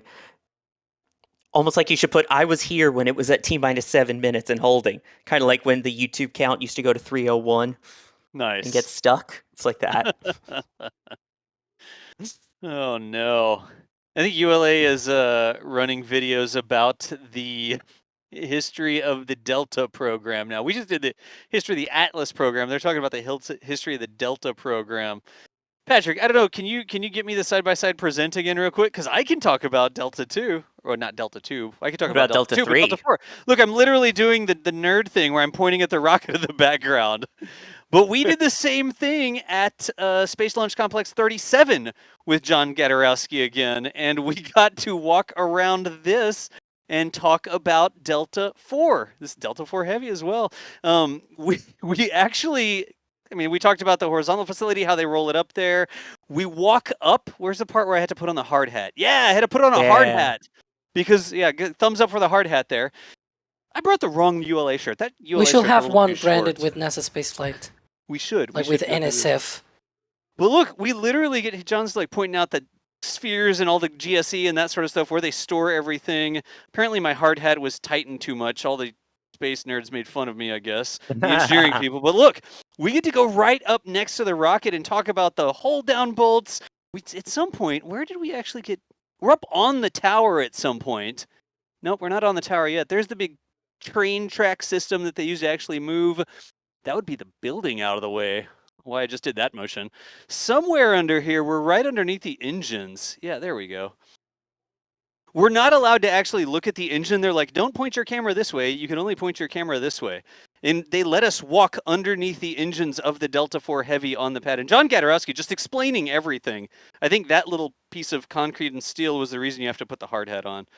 But we went up. There's the flame trench again. And we were talking there about how all of that terrain ends up burned after a launch, and they have to like repair and replace the fence, and then all this grass grows back and that sort of thing, right? The reason we're zooming in on that fence is because later on Twitter, John sent us a shot of that area after the launch, and it's just like all burned out. And then, a month later, it's all green again.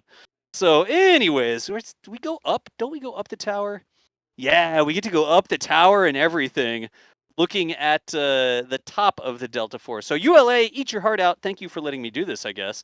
If you're going to do your Delta 4 history, I'm going to talk about my Delta 4 history too. Look, oh, wait. Probably will be worth it to do it, just before Delta 4 Heavy retires, because that will be cool to do. Look at that. We actually got to go up on the outside of the tower and look back towards the VAB, and that's the Titan missile road there, and then we're going to look over at 41 in that direction. I think 40 is going to be in there too. I see the Falcon 9 Stromback. I know. Anyways, all right. That was, when do we do that? Once we hop off here, that was 4 years ago out at Cape Canaveral. Parker? I think that was Parker. Yeah, that was Parker Solar Probe without the solar probe on top. All right, like the probe wasn't there yet. Wait, 4 years ago? 18. It was when that was August 2018. Yeah. So if it was 4 years ago, that was like a year after it launched. Which, by the way, I happen to have a picture that I'm looking at from that launch, where the two people standing directly next to the Delta 4 Heavy are some guy named Chris G and some guy named Das. Nice. You were both on the air at that time talking to each other.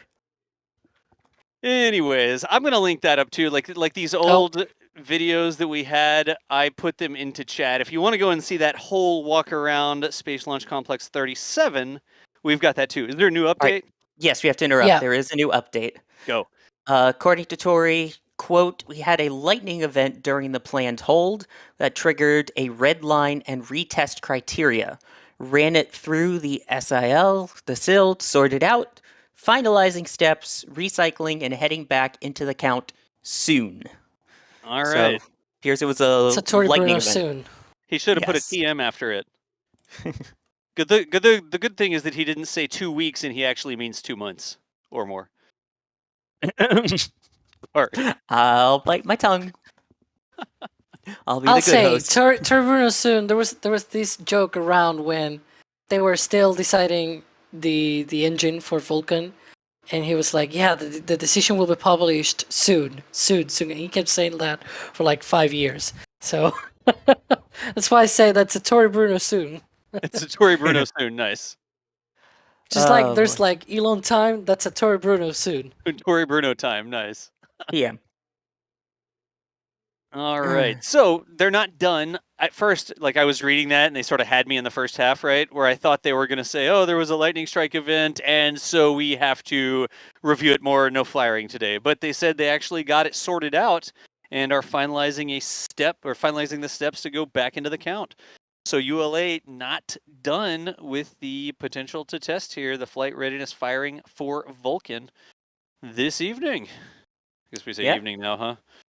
I would say 8:30 is evening Eastern time. Yeah. Yeah, I'll take it. Holy cow! It is 8:30 p.m. Eastern time, and we are continuing to wait for the static fire. I feel like Bill Murray now. We are at T-minus 7 minutes and holding.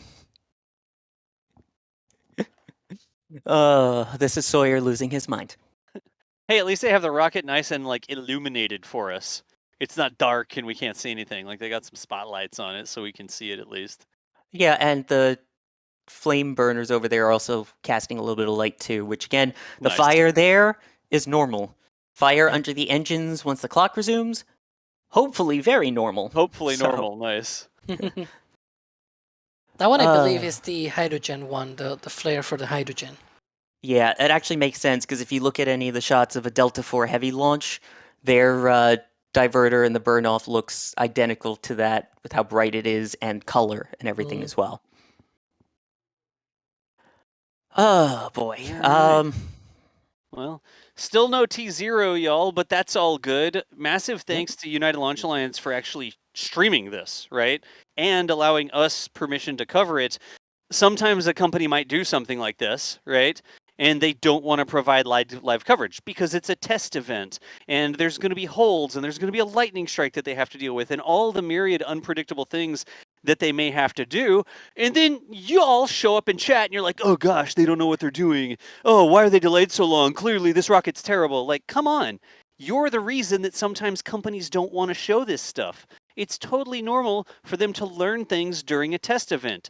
It's totally normal if there is a lightning strike event to follow the process to make sure that everything's cool, especially if it triggers a sensor or a red line or something like that.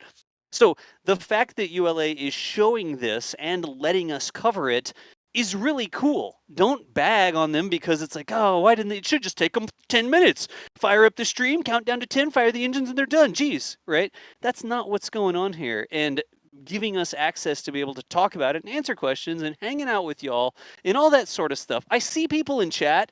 Normally their name is Gray, right? Maybe it's the first time here. Maybe they don't spend a lot of time with us.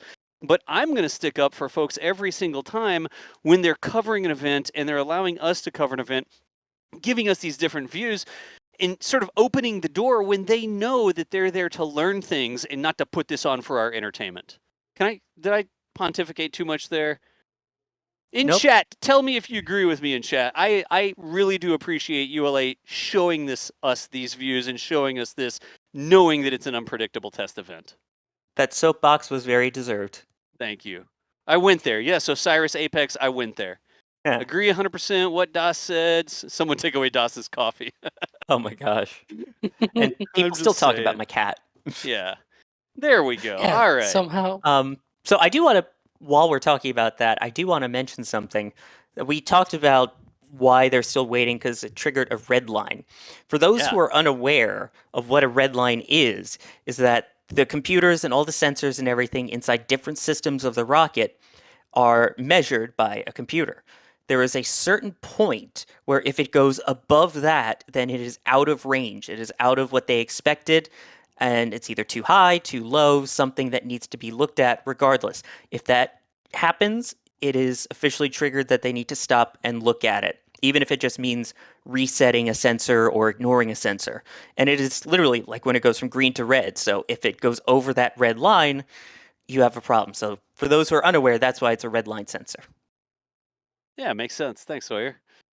No problem. Figure since we have such a mix of people who are here regularly and people where it may just be their first time, again, don't be afraid to ask the simple questions. If we say an acronym, if we say a term, and you don't know exactly what it means, please don't be afraid to ask, because I'm sure there's a few other people in chat that had the same question and were too afraid to ask it. So just want to put that out there. Absolutely. Hey, look at this real quick, folks. A couple memberships coming through. Excal for you. I don't know if there's a different way to say that name, but thank you for becoming a Red Team member, actually upgrading to the Red Team there. Jim Cavett gifted a Red Team membership. If you got one of those gifted memberships, or if you're already a member of the channel, you can gift them to other people. Make sure you say thanks to the folks who gave it to you. And then Silky Z did a super chat, just saying agreed. Straight to the point. Thank you so much, Silky Z, for the support. And we've got a Capcom resub here too from Space Guy Ty, saying totally 100 agree with DOS. Space Guy, thank you so much for 13 months on the Capcom program there. We appreciate the support. Yes, all the support is definitely appreciated as we continue to hold a T-minus 7 minutes and holding. We like Someone order made an out or something. I just need to pizza fund. I just Sorry. need to like get a tape recorder, or just take out my phone and record me saying that, and just keep playing it every 5 minutes on loop. Just play it back. Now see if anybody notices. Yeah, What if we as just I see NSF in chat there, NASASpaceflight official asking, "Are we holding a T-minus 7 minutes?" Well, yes, we are. Good observation. But I did see someone say that how can you tell pointy end up if there's no pointy end? So I know we addressed this much earlier in the stream, but what's the deal with the lack of payload fairing on top of this particular booster and Centaur upper stage? Yeah, so they just don't need it for this test. You normally, so it depends from provider to provider. Like SpaceX, sometimes especially for Falcon Heavy's first and second flights, they have done their static fire test with the fairing on top, now without payload, obviously, but with a fairing on top. And most of the time is because you want to gauge things like the acoustics instead of the fairing, or how you use the umbilical lines for the fairing and things like that. However, for Vulcan, they've already used that for Atlas V. It's similar manufacturing. I believe it's different sizes, I think. But at the end of the day, it's sort of like similar systems. Similar enough that they probably are like, we might not need it, so we don't use it. And that's probably why it is not the case that today they have that fairing on top. real quick, we could also say that pointy end up, flamey end down, as per Tim, Everyday Astronauts metrics, Yeah. only is important on flight day. If you're not going for flight, the pointy end is not required. So since we're not going for flight, we're just going for flight readiness, we don't need the pointy end today. That reminded me of something. Yes. Because there's been things that had been fired, for like a test of the firing of an engine attached to like an actual flight vehicle. Yeah. On the ground, and it has been fired horizontally. And you probably know what I'm thinking about. I'm thinking about the incredible testing of the SRBs for the SLS. Because we have a video about that, which I'm linking right now in chat. So you can watch it there, and you can see that solar rocket booster being fired horizontally, just as if it were, this in the same configuration as on the rocket, minus the nose cone, obviously. But with all the segments and everything, the nozzle and all of that, all of the same things, but horizontally. So it's not always that you have to do it on the pad and all the time, right? In that same orientation. So sometimes the flaming end could be to the right or left, or in the horizontal position. The flamey end can be in other positions. Nice. Yeah, or like in the case even with Virgin Galactic, where it's literally meant, it's not a perfectly downward, it's an upward pointed engine. And then there's another engine which didn't fly, but it was tested on the ground. It was tested with it burning upwards, and that was I think it's the AJ260, which is like a big solar rocket booster that they did back in the 60s or 70s, and it was fired upwards. That was the largest, most powerful rocket engine ever tested. It was an insane amount of thrust coming out of that thing, and it was inside of a silo, and it was pointed up. I guess for the reasons that it's easier to test it that way. If it's so powerful, you don't need like a huge trench or anything like that. Just fire it upwards, and the atmosphere will deal with it. And then, of course, the joking question is, will that push the Earth? Will that affect the orbit of the Earth? And the answer is not really, because the Earth's Nah. atmosphere is a closed system, right? And if you fire a rocket into the atmosphere, but the exhaust isn't completely leaving the atmosphere of the Earth, it just reacts against the air in the atmosphere, and it doesn't really push the Earth in any appreciable manner, if we could even appreciate the manner that the most powerful rockets we've ever made would make on, like our orbit of the planet. Sorry, I had to jump through that hoop real quick, because everybody always asks. Especially That's at okay. McGregor, they're like, that I one probably changed the believe- orbit. Go. I believe we have an update from ULA on the Yes. webcast. Okay. They're saying that it is going to be the flight readiness firing is scheduled to complete a flight readiness firing at 9:05 p.m. I believe that means 9:05 Eastern. I'll take it. That's Yep. 25 minutes from now. Yep. So, at least there is a light at the end of the tunnel, and it is not an oncoming train. We see a test coming, hopefully. Nice. Here's a good question from XBAR asking, how does ULA roll a rocket from the VIF? Do they use a crawler of sorts?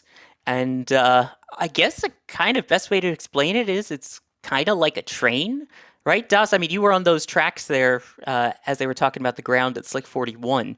Can you kind of explain what it's like there with the rolling it out? Yeah, so you've got the vertical integration facility that's over on one side, and then here on screen right now we're looking at the actual launch pad, right? And there are basically like train engines and train cars, and there's two sets of parallel tracks, which would mean 4 total tracks, right? Because one set of tracks has 2 tracks on it, and that makes one set of train tracks, and so you have 2 sets of train tracks, right? I believe we have a picture that can help you illustrate it too. There we go. There we go. Thank you. Excellent. I'm in another channel issuing a bug report, actually. But you can see there the train tracks and sort of the train cars that push or pull the launch pad from the vertical integration facility over to the launch pad. And if I'm not mistaken, they operate on diesel electric motors just like regular trains. And there's also some ground support equipment that goes with it to sort of keep the conditions in the rocket, et cetera, et cetera. But the whole launch pad sort of goes over into the vertical facility and rolls out there on the train tracks and then ends up over on the pad. And this is a special, like, why would you ever do this, right? Geez, I've seen SpaceX's buildings. They're just flat to the ground and then they stand the rocket up. Why would you ever bother to build a vertical building like this? Well, good question.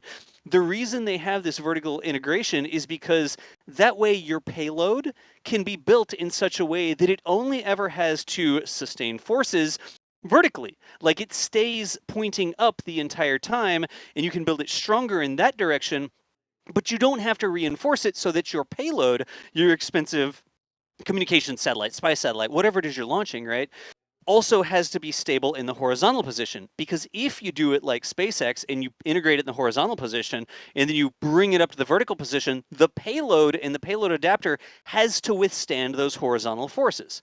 And if you do it vertically like this, the payload can be lighter and more efficient because it doesn't need that extra reinforcement to make it be able to stand from horizontal to vertical. And so what they do is they put the rocket together in this building, and then they bring the payload over, and we try not to make screenshots of it.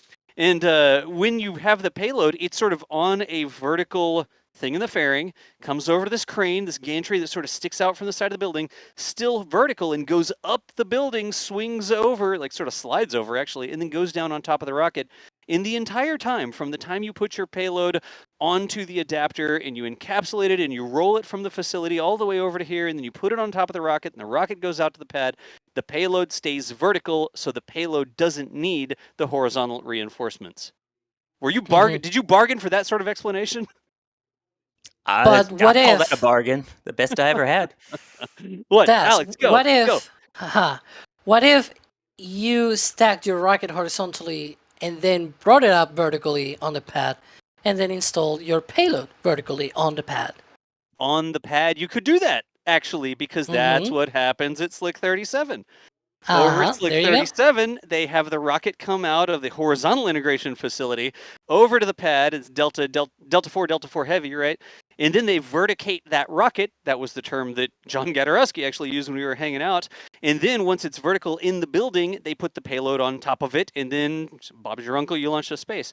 The cool thing about that is the rocket doesn't actually, once it's integrated in vertical, the rocket doesn't move out of the building. At 37, the entire building moves away from the rocket on a rail system. So they get everything ready, the building's protecting the rocket, it's time to launch, and the building rolls back. You could actually see that on Destin's channel, Smarter Every Day, where he got to ride the building at 37 with Tori Bruno for the launch. Anyways, we actually had some footage and we said, is that Destin up there with Tori? And we sent that and it appeared in his video. Like we were down on the ground. Yeah. We've provided video for Smarter Everyday videos before one time. I do want to thank some generous support coming in here. Tom Ray, thank you for gifting a Red Team membership. And Jerwa, a name that we know around here, gifting 50 Red Team memberships. What? Uh-huh. Is unbelievably generous. So thank you very much for those 50 Red Team memberships. If you're one of those 50 lucky people, I'm sure you've already thanked him at this point, but wow. That's just, again, I was like, it's access for people to get some of this behind the scenes great stuff that'll hopefully get you even more excited about space. All the behind the scenes looks at Starbase, things at the Cape from all over. So yeah, that is unbelievably kind and generous. Thank you. Yeah, no kidding. 50 Red Team memberships. Y'all, if you got one of those gifted memberships from Jerwa, please say thanks in the chat. That's really super generous.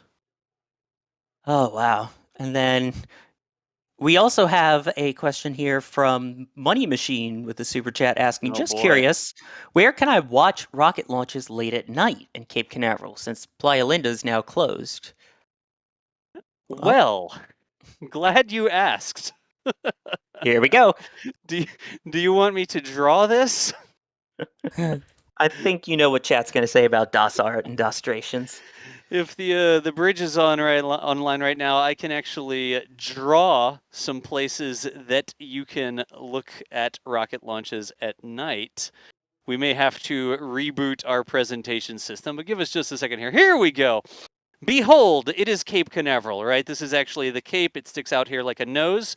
And if it's late at night and you want to watch a rocket launch, all the way over here in Titusville, you can basically see the rockets anywhere you are along the water there. That's the river in the background. And there's little parks, there's restaurants and stuff, and lots of places there where when the rocket goes, you might not be able to see it on the pad, depending on which pad you're at, or the rocket's at. But all across the water there, you can sort of look this way and see the launch. You can also brave the Max Brewer Bridge. It's the bridge that goes from Titusville over here towards, this is where Playa Linda is in this area, right? And you can go up on the bridge. There's actually a walkway with a safety railing and stuff like that. And you can go up on the bridge and you can see more of the pads if you want to walk up the bridge. There's a little parking place down on one side of it. Down in the south, if you're at Port Canaveral, there's actually a little bit of viewing area. And your mileage may vary on whether or not the 401 viewing area is open. If I zoom in down here, you get up to where it's actually labeled Rocket Launch Viewpoint, right? And sometimes that's staffed. You'll actually have folks from the Space Force Station. They're parking cars, like directing traffic and stuff like that, because technically the base starts over here, then the actual gate to the base is on this side. So when you're there, if I'm not mistaken, you're actually on the base. And you can watch launches from there as long as they're not blocking it off. There's some other places where you can see things from. You'll see a lot of people sometimes over here on the sides of the causeway. You used to have people watching from the side of 401 here, but then they put up cones and they didn't let you watch from there anymore. Over here, you'll see people fishing over here in the Banana River and stuff, but all along the causeway, you have views up that way. And of course, if you're anywhere, like this is all sort of, there's not roads really that go over here, so you can't get into this area very much. But anywhere in this entire area, it's all the way over to Orlando, actually. Once the rocket takes off, especially at night, you see those shots from Orlando of the launches going from the Cape. So it all depends on where you are. Once they're airborne, if it's a nice night, you'll see it from all over, right? But if you're looking for a place to hang out, you got 401 down this way near Port Canaveral. You've got Titusville all the way up and down here. You could be on the bridge even when Playa Linda. This is actually Playa Linda up in this area. See, Playa Linda Beach. When that's closed and you can't watch from there, you can still watch from back this way in Titusville. Yep, you got the Max Brewer Bridge all along US 1 on the water there. Again, there are Yep. great restaurants. Yep. And then, in addition to the port, where you can also see the boosters come back, where there's also some restaurants, there's That's even right some here. great parks. Yep, to the south of it, once you start getting into Cape Canaveral and Cocoa, there's Yep. lots of little parks that you could stop by, and you're out on the beach. You can clearly see the tip of the Cape, where, again, you may not see the rocket itself, but once it lifts off, you can't miss it. Yep. Cherry Down is one that we hear a lot. And if you're down at Cherry Yep. Down Park and you can sort of see up this way, you've got some buildings and some condos and stuff sort of in the way, but see how the Cape sort of turns around? I mean, that's why it's a Cape, because it sticks out like that, right? So you have the parks right along here in Cocoa Beach and all that sort of stuff. And because the Cape sticks out, you've got launch pads here, here, here, and they go all the way up this way, right? But you can see it because of the way that the Cape works. And again, once it takes off, you can see it basically everywhere as long as the weather's clear. And might I say, a great place for an RTLS. Ah, yes. Now, I have actually shot one for NASASpaceflight from there, so it's from the beach down there, right? Yeah. Yep. This Jetty Park's not always open, so when the question being about late at night, you can't always get onto Jetty Park in the middle of the night, I don't think, right? But Jetty Park's another cool place to watch from when it's open, but it suffers the same sort of thing as Playa Linda. It's not always open for launch viewing. And if you're curious, our fleet cam is actually right here at Rusty's Seafood and Oyster Bar. So you can sit on the deck at Rusty's and see the port. They're actually processing the Falcon 9 in this area right now. And when the rockets take off, you can see them taking off in this direction while you hang out on the port deck, I guess Rusty's deck, and have dinner or whatever. Now, same thing, not late at night. You can't see it from there because the restaurant does close at a time. But if you want to enjoy a frosty beverage, you can do that from Rusty's there. Look at that. They actually have a website and everything. They're a fleet cam partner because they let us put our fleet cam there. But that There you is go. actually what goes on. Right now, we've got fleet cam live over on... Yeah, we do. Well, no, I can't see it actually. But at fleet cam, you can see they're processing a Falcon 9 there behind a cargo ship that's like bulk offloading some stuff. Anyways. How's The that? latest update is we are preparing for the poll to resume the count per Tory. So that should be coming any minute. Neat. And also, he did answer a question saying that they are reclaiming methane. Well, so you see the flare stacks, they do have reclamation for some of that methane. Nice. Last time we got sort of counting from ULA was somewhere around 9:05, so that puts us about 15 minutes away from that, right? Correct. So Yeah, again, the roughly. goal is to resume the count, which is currently holding a T-minus 7 minutes. So Is it it says holding? they're polling right now. Nice. Don't know if they're piping that through, but let's see. We'll keep an ear and eye out for it. Yeah, he does say they're polling. Well, Maybe if because this is a test, they're not gonna put that out. Piping Maybe. that through. Yeah. Yeah, that's fine. Plus, you Hey, don't real need all quick. of the systems. Bradley Heiber, hope I got it right. 25 months. Capcom says greetings from Smoky, Michigan. Thanks for covering. Bradley was your name. We appreciate the support there, Bradley, especially Capcom. We've got Sethia Samus. Thank you so much for the support. That's 13 months at Capcom. I think we answered this one earlier, didn't we? Is this the first stack firing of a BE-4 engine, Alex? we Stacked believe being the so. operative term, Go right? ahead. From my understanding, I believe so. That's the first time that it's vertically fired. It has been horizontally fired quite a few times. Oh. Yeah, we were talking about that earlier, and I don't think they have actually done a vertical test of B4. Yep. Yeah. Especially with the entire rest of Vulcan and the Centaur and that sort of Yeah, stuff. that is more important than the orientation. Yep. Cynthia goes on to say, love everything y'all do. I'm in Australia and I have no access to rocketry other than math. Luckily, we can send you video over the internet. Go, Sawyer. According to Tori Bruno, all systems report go for terminal count. All right. Cool. Yeah, jump in with the update anytime because, I can talk. Sorry, yeah, continue it. I just... Absolutely. I know before we put it on screen, I just needed to get that out there that everything appears to be go for terminal count. Cool. I'll speed run some of these other ones. Fixter Jake, this is Vulcan mission control at T-minus 7 minutes and holding. Was the message. Remember Capcom for 6, was that 6 months? Yeah, that says 6 months. We've got Jason Watley said, "Hey NSF, thank you as always for the incredibly interesting background info and Q&A. Your streams are like a 2-3 hour interactive Scott Manley video. I love it." Hello. Nice. Hello. Everybody give their best hello. Sometimes we have a Scott Manley on our live streams. Sometimes it is an interactive Scott Manley stream on occasion. Yes. So, Jason, thank you so much for the support. 3 months at launch director there. And that, I think, gets me back down. No, look, we've got Jeffrey S., 18 months, Capcom. Many thanks for the fantastic coverage, Team NSF.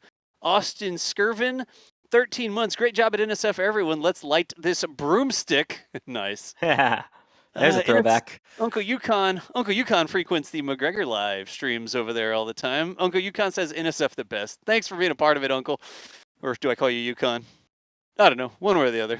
Anyways, I just wanted to speed run those real quick to say some thanks to people renewing their memberships and putting a little bit of a message in there for us. So I believe, if my math is correct, there would be about 5 minutes left of T-minus 7 minutes in holding. So in 5 minutes from now, the clock should actually resume, and we can say "and counting." We'll watch for that to happen. Oh well, here's I guess that must have been the backroom poll. Here's the main poll. They were polling for the polling, like to see if they were go to poll. And you can kind of see the engines on the screens in front of them there, and the weather they're watching too. Yep. Let's see. I'm not sure if we're going to be able to get the audio through on this. If we hear it, we'll be quiet. I don't know that we were expecting. All steps complete prior to the status check. Yeah. Nice. Here we go. Thanks, ULA.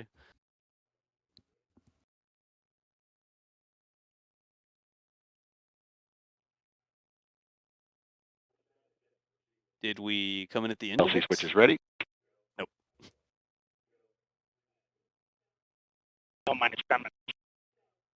Status check to proceed with terminal count, Vulcan systems, propulsion. Go. Hydraulics. Go. Pneumatics. Go. Go. LNG. LO2. LO2. Go. Water. Go. Centaur systems, propulsion. Go. Pneumatics. Go. LO2. Go. LH2. Go. Has gas. Go. Electrical systems, airborne. Go. Ground. Go. Facility. Go. RFFDS. Go. Flight control. Go. CCQ. Go. Operations support. Go. COM. Go. Umbilicals. Go. ECS. Go. Red line monitor. Go. Quality. Go. Op safety manager. Go. ULA safety officer. Go. Vehicle system engineer. Go. Anomaly chief. Go. Range coordinator. Clear to proceed. Launch director. Launch vehicle is ready for FRF. Mission director. You have permission to execute FRF. Proceeding with the count. ALC. Verify T0 is set for 01, 05 Zulu. Verified. There we go, y'all. Polling is complete. 01. seems like 05 Zulu. Yeah, go. Sorry. It seems like there's a lot more checks here than like during an Atlas launch, filling up that whole bar there. But yeah, everything looking good, going for 9:05 based on the sounds of it, Eastern time. So if you're looking at the clock on the top left, somewhere around 9:05 is the plan. Excellent. That's why we've been hanging out here for however many hours we've been hanging out here. What time we start the stream? Like 5:30 or something? Like Probably. 5:30, yeah. I don't even remember at this Yeah, point. they should release that hold within the minute. So it should be at 8:58 if they're going to go for a 9:05 p.m. firing. Yep, because we're still at T-minus 7 minutes in Mhm. holding. Got to get one last one in. We'll see when it starts to count here. But all that sounded good, y'all. We heard the go, no-go poll from ULA Mission Control goes across the board. And the final thing there, the clearance to proceed with the FRF, the flight readiness firing. Hopefully we see some flames coming out the bottom of the Vulcan engines here now in less than 10 minutes. Excellent. Yep, again, for those just joining, We are going for the flight readiness firing, which basically they're going to ramp up the engines to about 60% at the bottom of the rocket, the BE-4s, run them at flight speeds, and then they will ramp them down as if it was getting ready to shut down for stage separation. In total, approximately 7 seconds. All right. We'll watch for that clock. You can see ULA's T-minus clock. There we go. There you go. Yay! T-minus 6 minutes, 55 seconds, and counting. Ground pyros enabled. Ground pyros enabled even. Nice. Yeah, pyros being pyrotechnics, I believe. Yes. I'm pretty sure there are not people down there with flamethrowers and gas masks trying to light the Vulcan engines like in Team Fortress.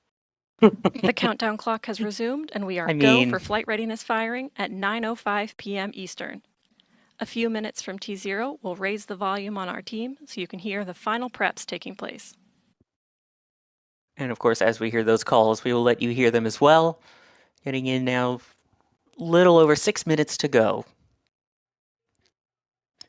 So far we've seen this vehicle roll out for an attempt at a flight readiness firing. They didn't get to complete it, rolled it back, and if I'm correct, it had to do with the igniters. Yeah, that's correct. Previously, when they rolled it back? Yes, so now they are rolling it back out. It has been fueled for quite a few hours now. The booster, where we'll be testing the two BE-4 engines here, use liquid oxygen and liquid methane, as opposed to previous ULA rockets, which are usually hydrogen and oxygen. You can see that vivid methane flare stack on the right, and the hydrogen flare stack is on the left, behind the trees. Yep. 2 flare stacks. It's like ultimate Vulcan. 2 flare stacks, yes. Hey, real quick, y'all, let's talk about this.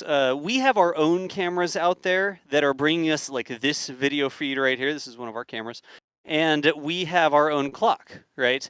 And we don't have hardly any delay in our cameras. They come in like 5 seconds shy alive, and we add a couple seconds to that as they make it to you. But we are likely going to see the ignition on our own cameras a significant amount of time before we see it on the ULA feed. So sometimes ULA might have like a 20 or 30 second delay. So just keep in mind, if we see it light on our cameras, but you don't see it light on the ULA feed and we're piping it through, why are we not looking at the engines? We're likely to see that plume from this shot that is ours with very low latency, seconds only, versus the ULA camera, which is likely going to be 20 or 30 seconds behind. Maybe they'll prove me wrong today, but just keep in mind that. Don't be confused when you see it fire twice or something like that, because we're not synchronizing those feeds from ULA with our own more real-time cameras. Exactly. So that is counting down to the actual 9:05 p.m. Eastern as the current time from the camera that you're looking at. Yeah. It may be 20 seconds after you see it on our cams that you actually see it on their camera. So I just point that out because it confuses people sometimes. Lunatic, this is not a launch tonight. You would not expect to see this in Virginia. This is just a firing of the engines, but it is not supposed to leave the ground. At this point, you could still see some of the liquid oxygen venting, but I believe we're getting close to the point where they will stop topping it off, and all of the propellants on board will be what's on board for the test. Yeah, because at one point you also need to close off the vents so that the pressure inside rises, and it goes to flight levels. So all of those things are being trained right now as they, go closer and closer to that T0 time. There's not going to be a launch today, but obviously they need to execute all of the same procedures to make it a reliable test. Yeah, especially for the pressurization of the tanks. That's needed to make sure that you get the good flow going into those engines. And that is pretty much the main point of this test, is lighting the engines, ramping them up, and then shutting them down. Yep. And, well, in addition to a sustained burn. So for those asking, we're expecting this total thing to be about 7 seconds, give or take a little bit, of course. Yep. 2.5 minutes now. We've put a little bit of a timer up there. That's estimated. That's not official from ULA, but we're going towards that clock we see that they are giving. And then you just heard a call for 2 minutes 30 seconds when we showed 2:18, so that's about a 12-second delay. You may also notice that the Vulcan logo is covered in a layer of... Yeah, you will still occasionally hear call-outs from the team, as you mentioned, potentially slightly delayed, as our clock reaches approximately T-minus 2 minutes and counting. Yep. Did anybody notice that the Vulcan logo was covered by the ice? No, we haven't talked about it at all in the last 3.5 hours. Actually, yeah. Hot sequencer start. 1 minute 50 seconds. Okay. They also All right. said the vehicle is on internal, I think. Yes, I heard that as well. 1 minute. So that means seconds. no ground Launch power enabled. supplying the vehicle.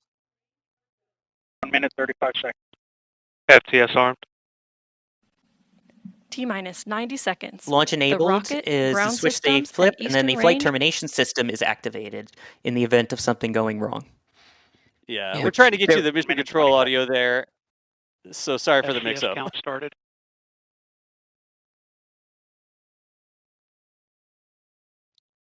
From I our clocks, appreciate- approximately 1 minute. Yeah, I appreciate ULA becoming chatty there and giving us some updates on the comms net. I'm getting nervous. Me too. 60 seconds. We're about 1 minute away. Neat. There's a good look at the engines. And you can see the deluge system at the top there as well. Those are all the little pipes. The nozzles. 45. Look at that. That's step 3. We're probably going to watch it from this angle and then switch to that. Hopefully they give us that engine shot, then switch to ULA's feed.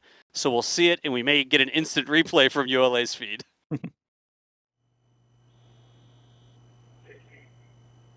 15, approximately. 8, 7, hearing from Max's microphone, 5 seconds. Yep. Let's see.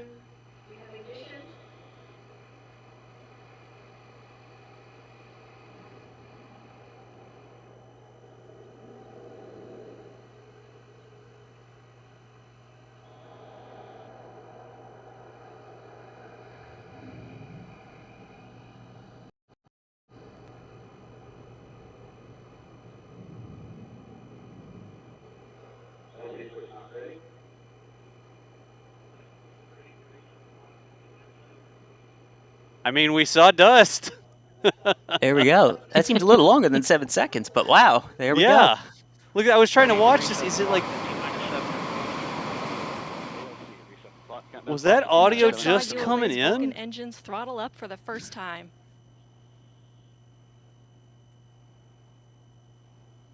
Yep, we had the shutdown. Well, Okay. so- pardon our perplexed demeanor here, but from what we could see, it appears as if it fired. Tori's tweeted nominal run already. There we go. Beautiful. So what just we out want to There hear. we go. the other side there did not hear the audio, it seems. And I think that was the confusion.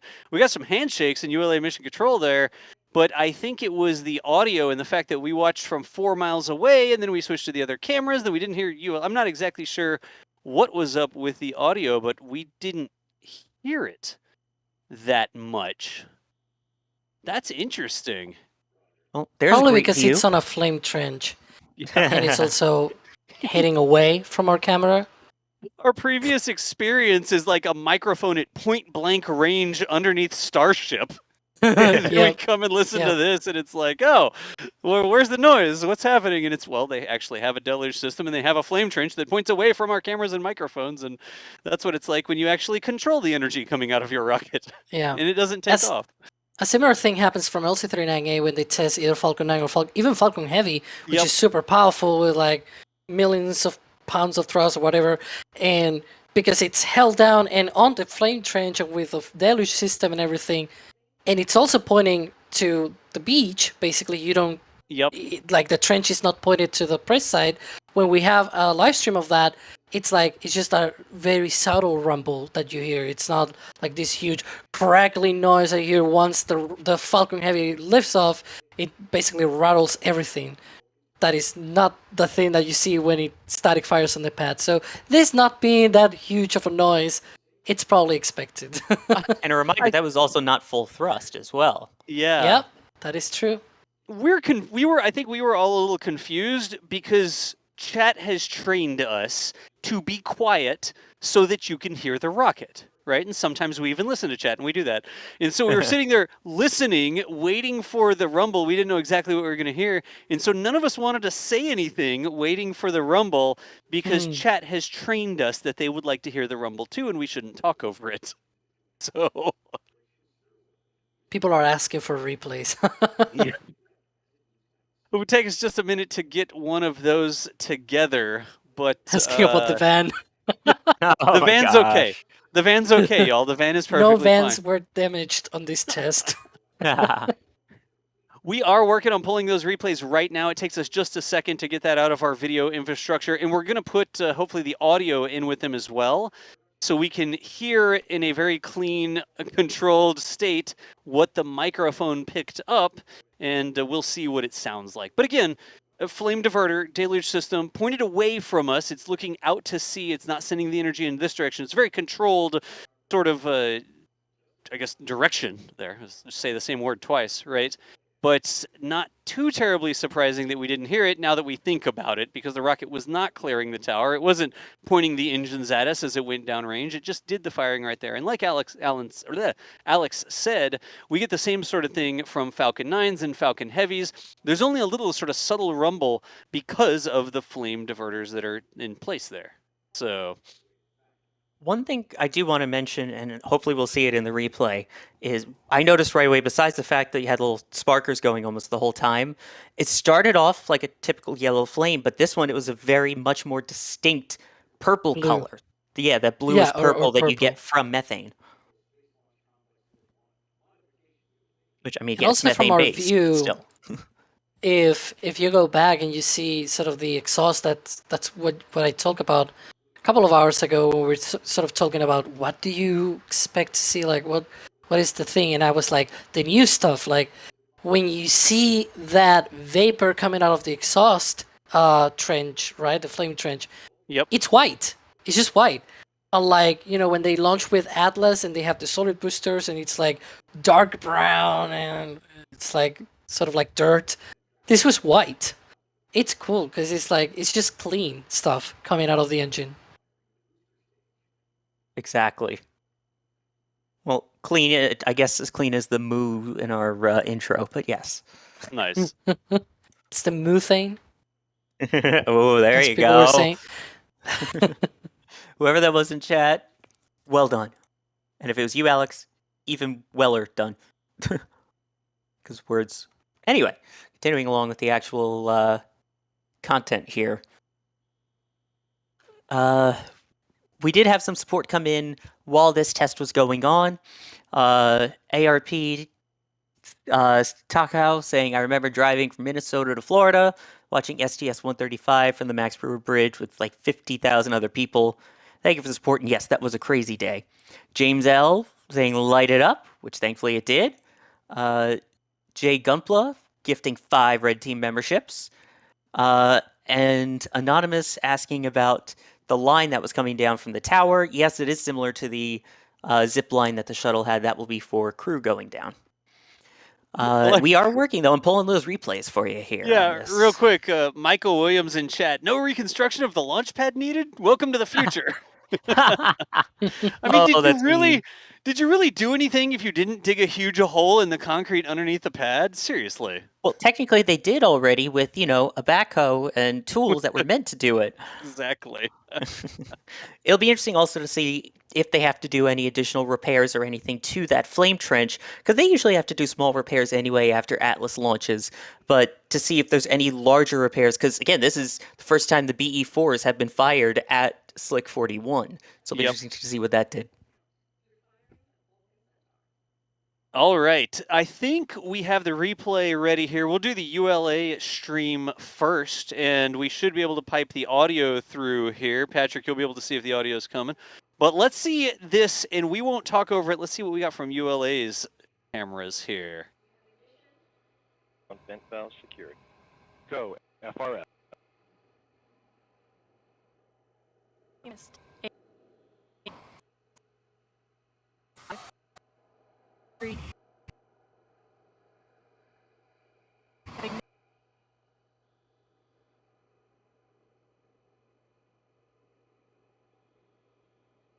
It appears we had an audio sync issue with that, but we'll work on getting that for you again, we promise. Yeah, it was a little bit right there. We are working on it though, folks. We appreciate your patience, and yeah, I'm excited to hear it, because I know there was questions about whether there'd be a honk or a honky honk, I guess. There was like a whoop or something there at the beginning. Yeah, we'll have to listen to it and give it the NSF unofficial name, I guess. The whoop. I like the whoop. Okay. We'll listen That's for an the Adrian thing, right? A zoop. Maybe it's a zoop. Ooh, there you go. Because we've got the VAB squeal, we've got the honk. There is also the Merlin 1C honk, I guess. It's sort of the same. It used to be like whoop at engine ignition. And I don't know why. Oh, I forgot about that. Yeah, old times. You're telling me. Yeah. One thing that is really interesting, because I totally forgot about this, that this is a methalox engine. So the methane builds up, and you kind of need to remove that from the engine environment to not produce sudden liberations of energy under your rocket, right? Nice. And so you see those methane burn-off igniters, the sort of sparklers underneath the engines or next to the engines. That is to burn off the methane underneath the rocket, because that way you can avoid things like what happened with the Starship. Those like a couple of years ago or like last year with Booster 7. So that way you can avoid that. I wonder if they also call them the Rofies, like they did with the shuttle, the radial outward firing igniters. Yeah, I know they call them Rofies on a Delta 4, so I wonder if these are like Vulcan Rofies now. Yeah. Yeah. Let's see. Let's give this another try. Patrick, give this another try, and let's see how it looks with the audio. Go for it. 3, 2, we have ignition.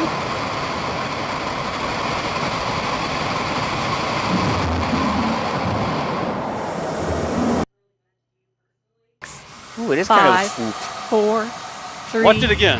2, we have ignition.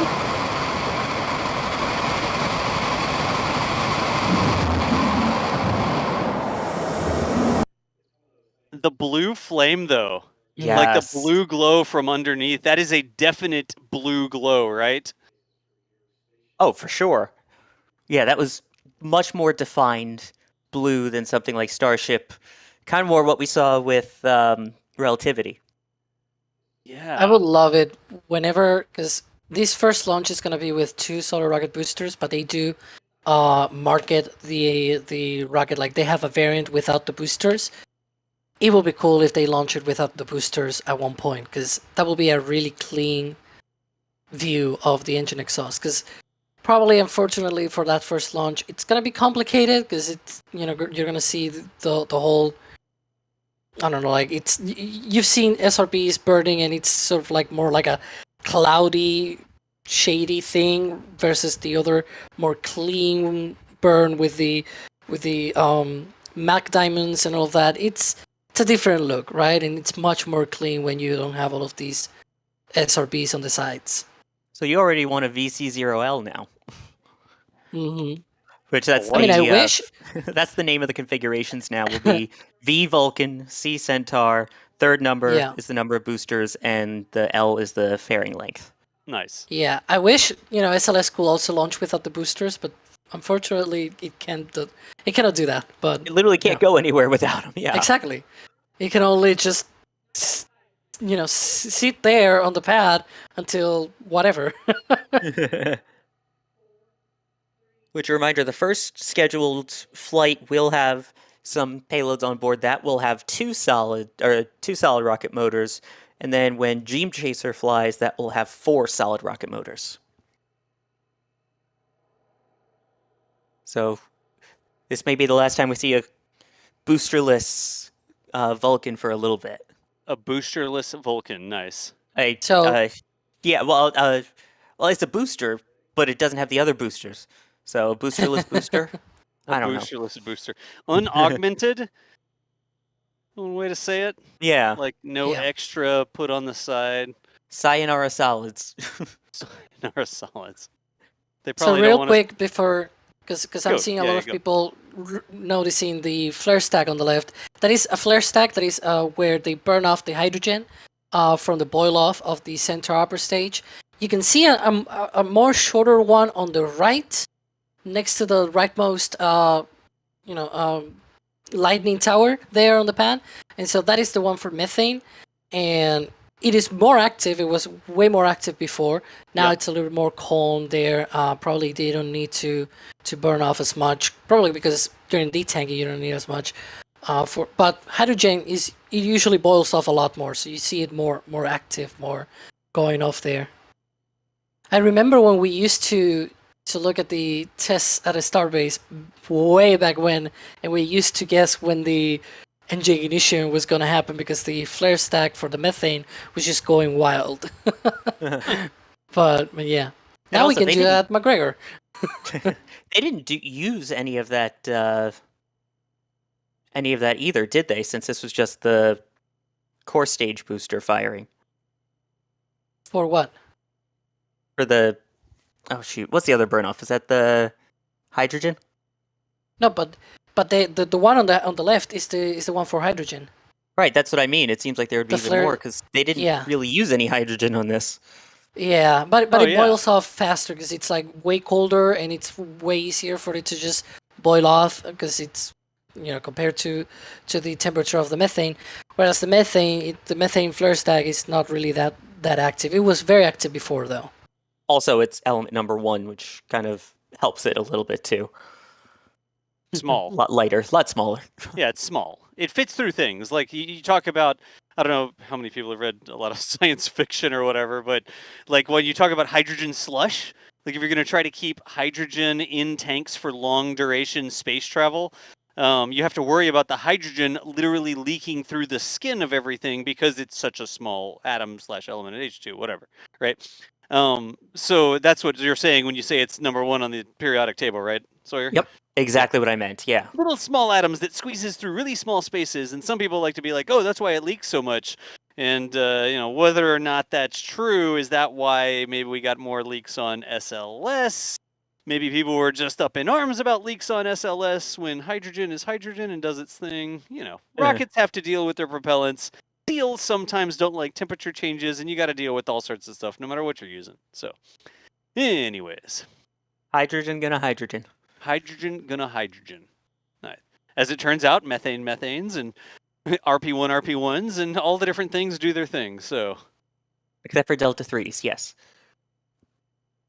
Wait, Delta 3s? Except for Delta 3s, they don't do their thing? No. Just no. They just don't do their thing. No, they blow up, that's all. Jeez. That's a little history joke in there for people that remember that rocket. You better explain your joke a little bit there, Sawyer. Like, it flew, I believe, Delta 3. It flew 3 times. I believe 2 were failures and 1 was a partial failure. So yeah, that I recall correctly, that's the one where you see all the debris raining down on top of the cars below it. For like the famous news report on it, I believe that's that one. But yeah, basically it was not a successful variant of the Delta. Thankfully, very unrelated to the Delta IV Heavy that will be launching hopefully soon this year. Let's see. Let me check in with Patrick real quick and see if we might do a... Yeah, interesting. We're seeing how we could pull our own replay here, but we're short-staffed tonight. We don't have a ton of people on the stream because we just sat here for how many hours? And we may not have the... we may not put our own replay up here, it looks like. What's the plan for the rest of the stream, though? I mean, we've gotten past the flight readiness firing. We can always tweet that. Well, you know something? We could do that. We could just get a tweet out or something like that. It's member content? Not make it member content. Yeah. No. We can put that out. Normally we'd have like a team of people, but Patrick is doing this single-handedly. I tried to help out, but the way we sort of sent that video over was not doing well for the encoding with the sparks and flames and stuff. So we got a bunch of audio drops and everything. But I think... Yeah, it turns out like confetti and sparklers and things like that, not great for live streaming video. Yeah, complicated video frames in that situation. Because we're not all sitting in like one studio. We're all remote from our own houses. And blame NDI. Always blame NDI. It's always NDI's fault. I could probably fire up an old school RTMP stream and it would work just fine. Oh, old technology. Yeah, people still use it because it works. Anyways, true, but again, that was a successful test according to Tori Bruno. For those asking, did they abort? Yes, as planned. They completed the entire test of ramping it up. You saw the sparkers going for a little bit, the engines fired, and then it cut off. Yeah. So it seemed a little bit longer than the original planned 7 seconds. I don't have an exact time on the run though, but. It seemed, according to Tori, though, everything's good, and that's the important thing. Yep. So let's do that. Let's go ahead and spool down our stream here. We'll get the replay from our camera up on Twitter or something like that. But we're not going to make you sit around for 20 minutes while we work on that. We'll let you go. Exactly, and I'm excited to see what Max got as well, because he did make it to the press site. I see him in our comms channel here. I'm sure we've got some amazing stuff from him as well. I think he's got a tweet out. Let's have a look real quick, but we may not be in the position to show it right now. Let me see what we got. Patrick, you think we can show that tweet or no? We'll see if that's something we want to do. But anyways, let's just start talking and saying thank you to everybody who was hanging out with us. How's that sound, Sawyer? That sounds good. I guess we'll start with Alex. Thank you for hanging out with us for all this time. Always a pleasure. You know that. Yes. Oh, look at that. Oh, wow. There you go. Yeah, there we go. Beautiful. Oh, that's looks like a time lapse with the my understanding with the clouds going by. Yeah, a little bit of a blurring in exposure. The plume. Yeah, longer exposure for night there. Yeah. Oh, that's really cool. Again, like you said, you could see, Alex, how clean that smoke cloud is coming out the back. I know it's got the lights on it, but still, that is pretty obviously bright, almost pure white. Yeah. I put the link to Max's tweet there in chat.